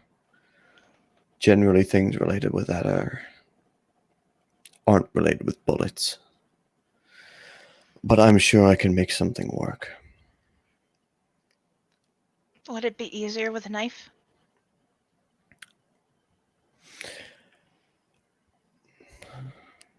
I'm not sure yet.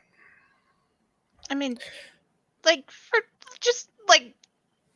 for Jane's benefit, Wendy will pull out her knife and show it to Jane. Oh, I know. It's not as simple as just, you know how you see in the movies where they bless the crosses and, you know, the swords and stuff. It's not as simple as that.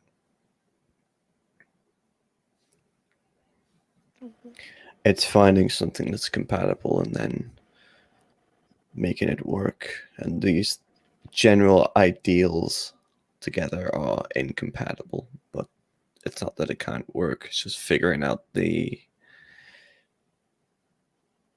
it's solving the puzzle that what it is. And then when you figure it out, then it'll be easier to make. And generally with this sort of thing, it is a massive blank slate, so I have to think of some ideas on how I'm going to do this first. Well, Jason, I believe, did pick up the bullet press, so we've already got that sorted. Yeah, there's a moment where Wendy thinks for a minute. Would it be easier if we just coated Blade in something that's pain relieving, like lidocaine? I mean, you tell me. You're one of the medical experts here. If you stab somebody with a blade that's covered in drugs, is that going to work? Almost certainly not. You'd need to administer whatever anesthetic before you start cutting. I believe you've answered your own question. Even if we awakened it? It would probably work quicker. But you'd still need to do the same process. And it wouldn't be instantaneous. Yeah, there's like a not okay. Like it's almost like she's starting to kind of more grasp how difficult this is now that Jane's helped her put it in terms she can understand. Okay.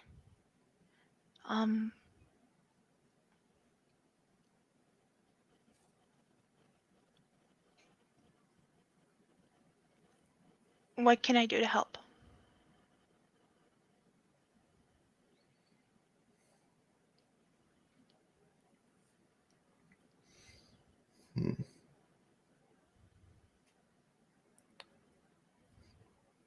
She thinks. At the minute, nothing. Just because I don't have any ideas. But I'll think of something, and when I think of it, we'll do it together. End of the day, it's what you want, so I will help you do it, but it should be you that does it. Matt, Jane, there's like surprise hug. It's so you. I imagine she just clamps onto her. Yeah, just like clamps on into a tight hug. It's so yeah. You clamp onto Jane. It's just kind of like I was not expecting this. So my arms are underneath your arms, and now I am being assaulted. This is all right. Okay, just let me get my arm. Okay, she will put one arm around. She doesn't say anything. She just puts an arm around her. But then she manages to get free.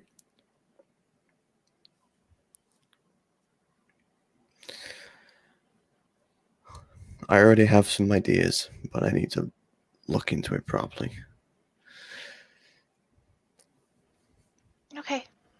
Well, just let me know whatever you need from me, and I'll do it.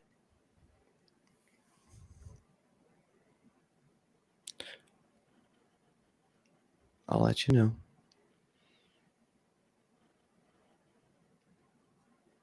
Yeah, and like Wendy, like yeah, it's already awkward. So there's just the disengage of,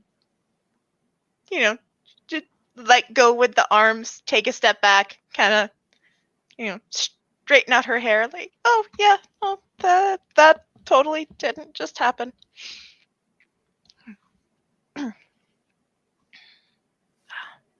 Thank you. Thank you.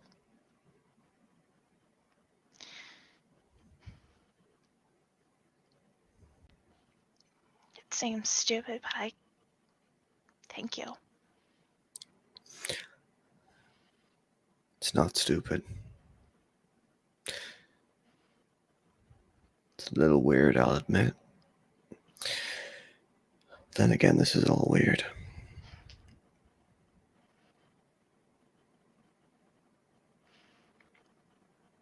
I just don't want her to suffer. And even if there was some way we could take away the pain from the cleansing, if she's so tainted, a cleansing might kill her. There's no guarantee she wouldn't just die anyway. And I don't want to test that on someone. Just so... Wendy, my advice before you start letting yourself spiral into thinking.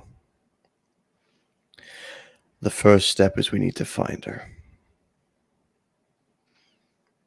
Then we can start thinking about things like that.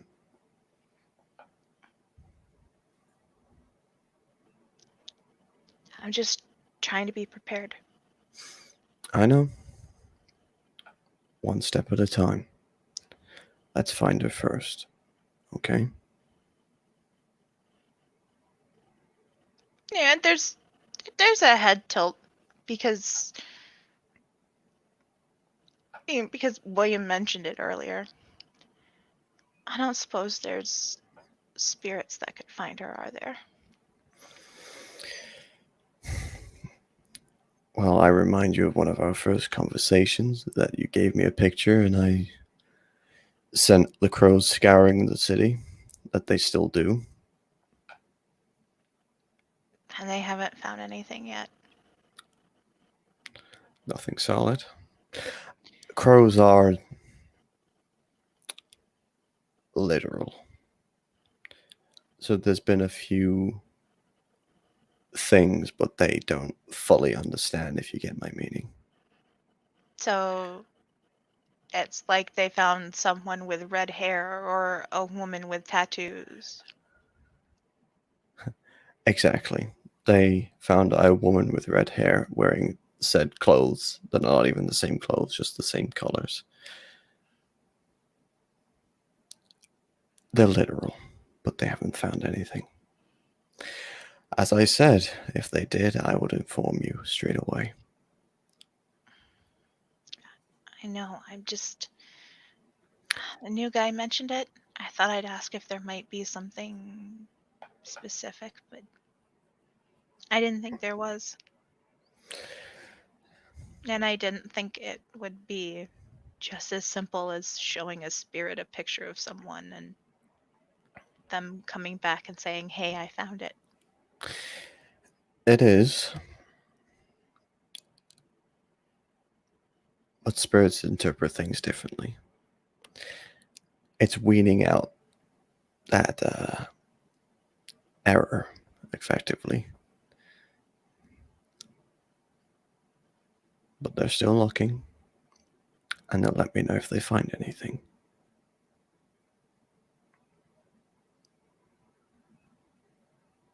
There's a nod, Wendy. Okay. I really appreciate everything you've done. And I know I've said it before, and all this aside, I'm really glad you're still here with us.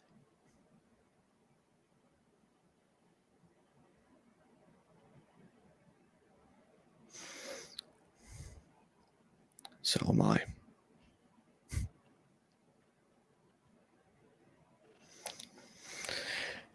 But that being said,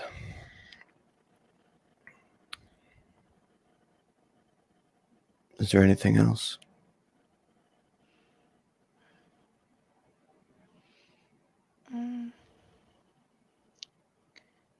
No, not really.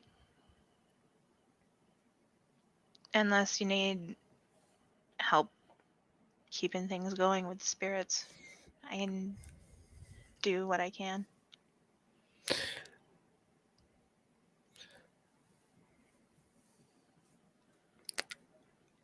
The best way, Wendy, that you can help is remind yourself the things that we've told you.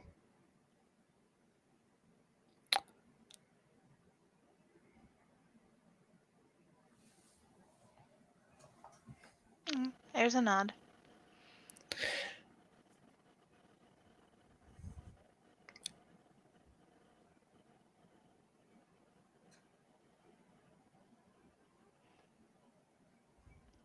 Okay.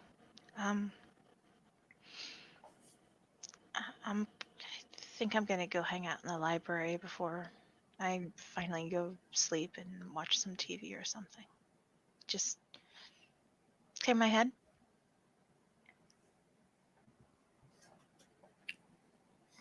She takes a step to the side. Yeah, and when Wendy she heads back to the house. You start to walk past her and she catches your arm. She stops and looks at you. She's a little confused. And don't fill the new guy's head with too much shit. Understand? Yes. I will know. I know you will. I'm really trying to keep it at a minimum, and I'm going to try harder.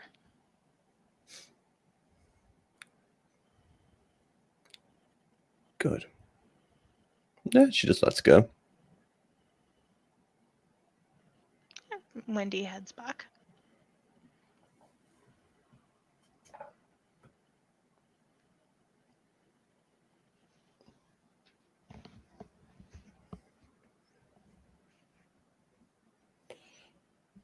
Yeah, and for that sake, then Jane will start to walk over to where her bike is.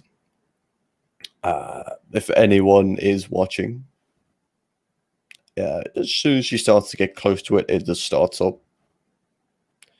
She gets on it, kicks off the feet, and starts to rev it, and does the bit of a Yui kicking up a bit of dust and starts to drive down the lane.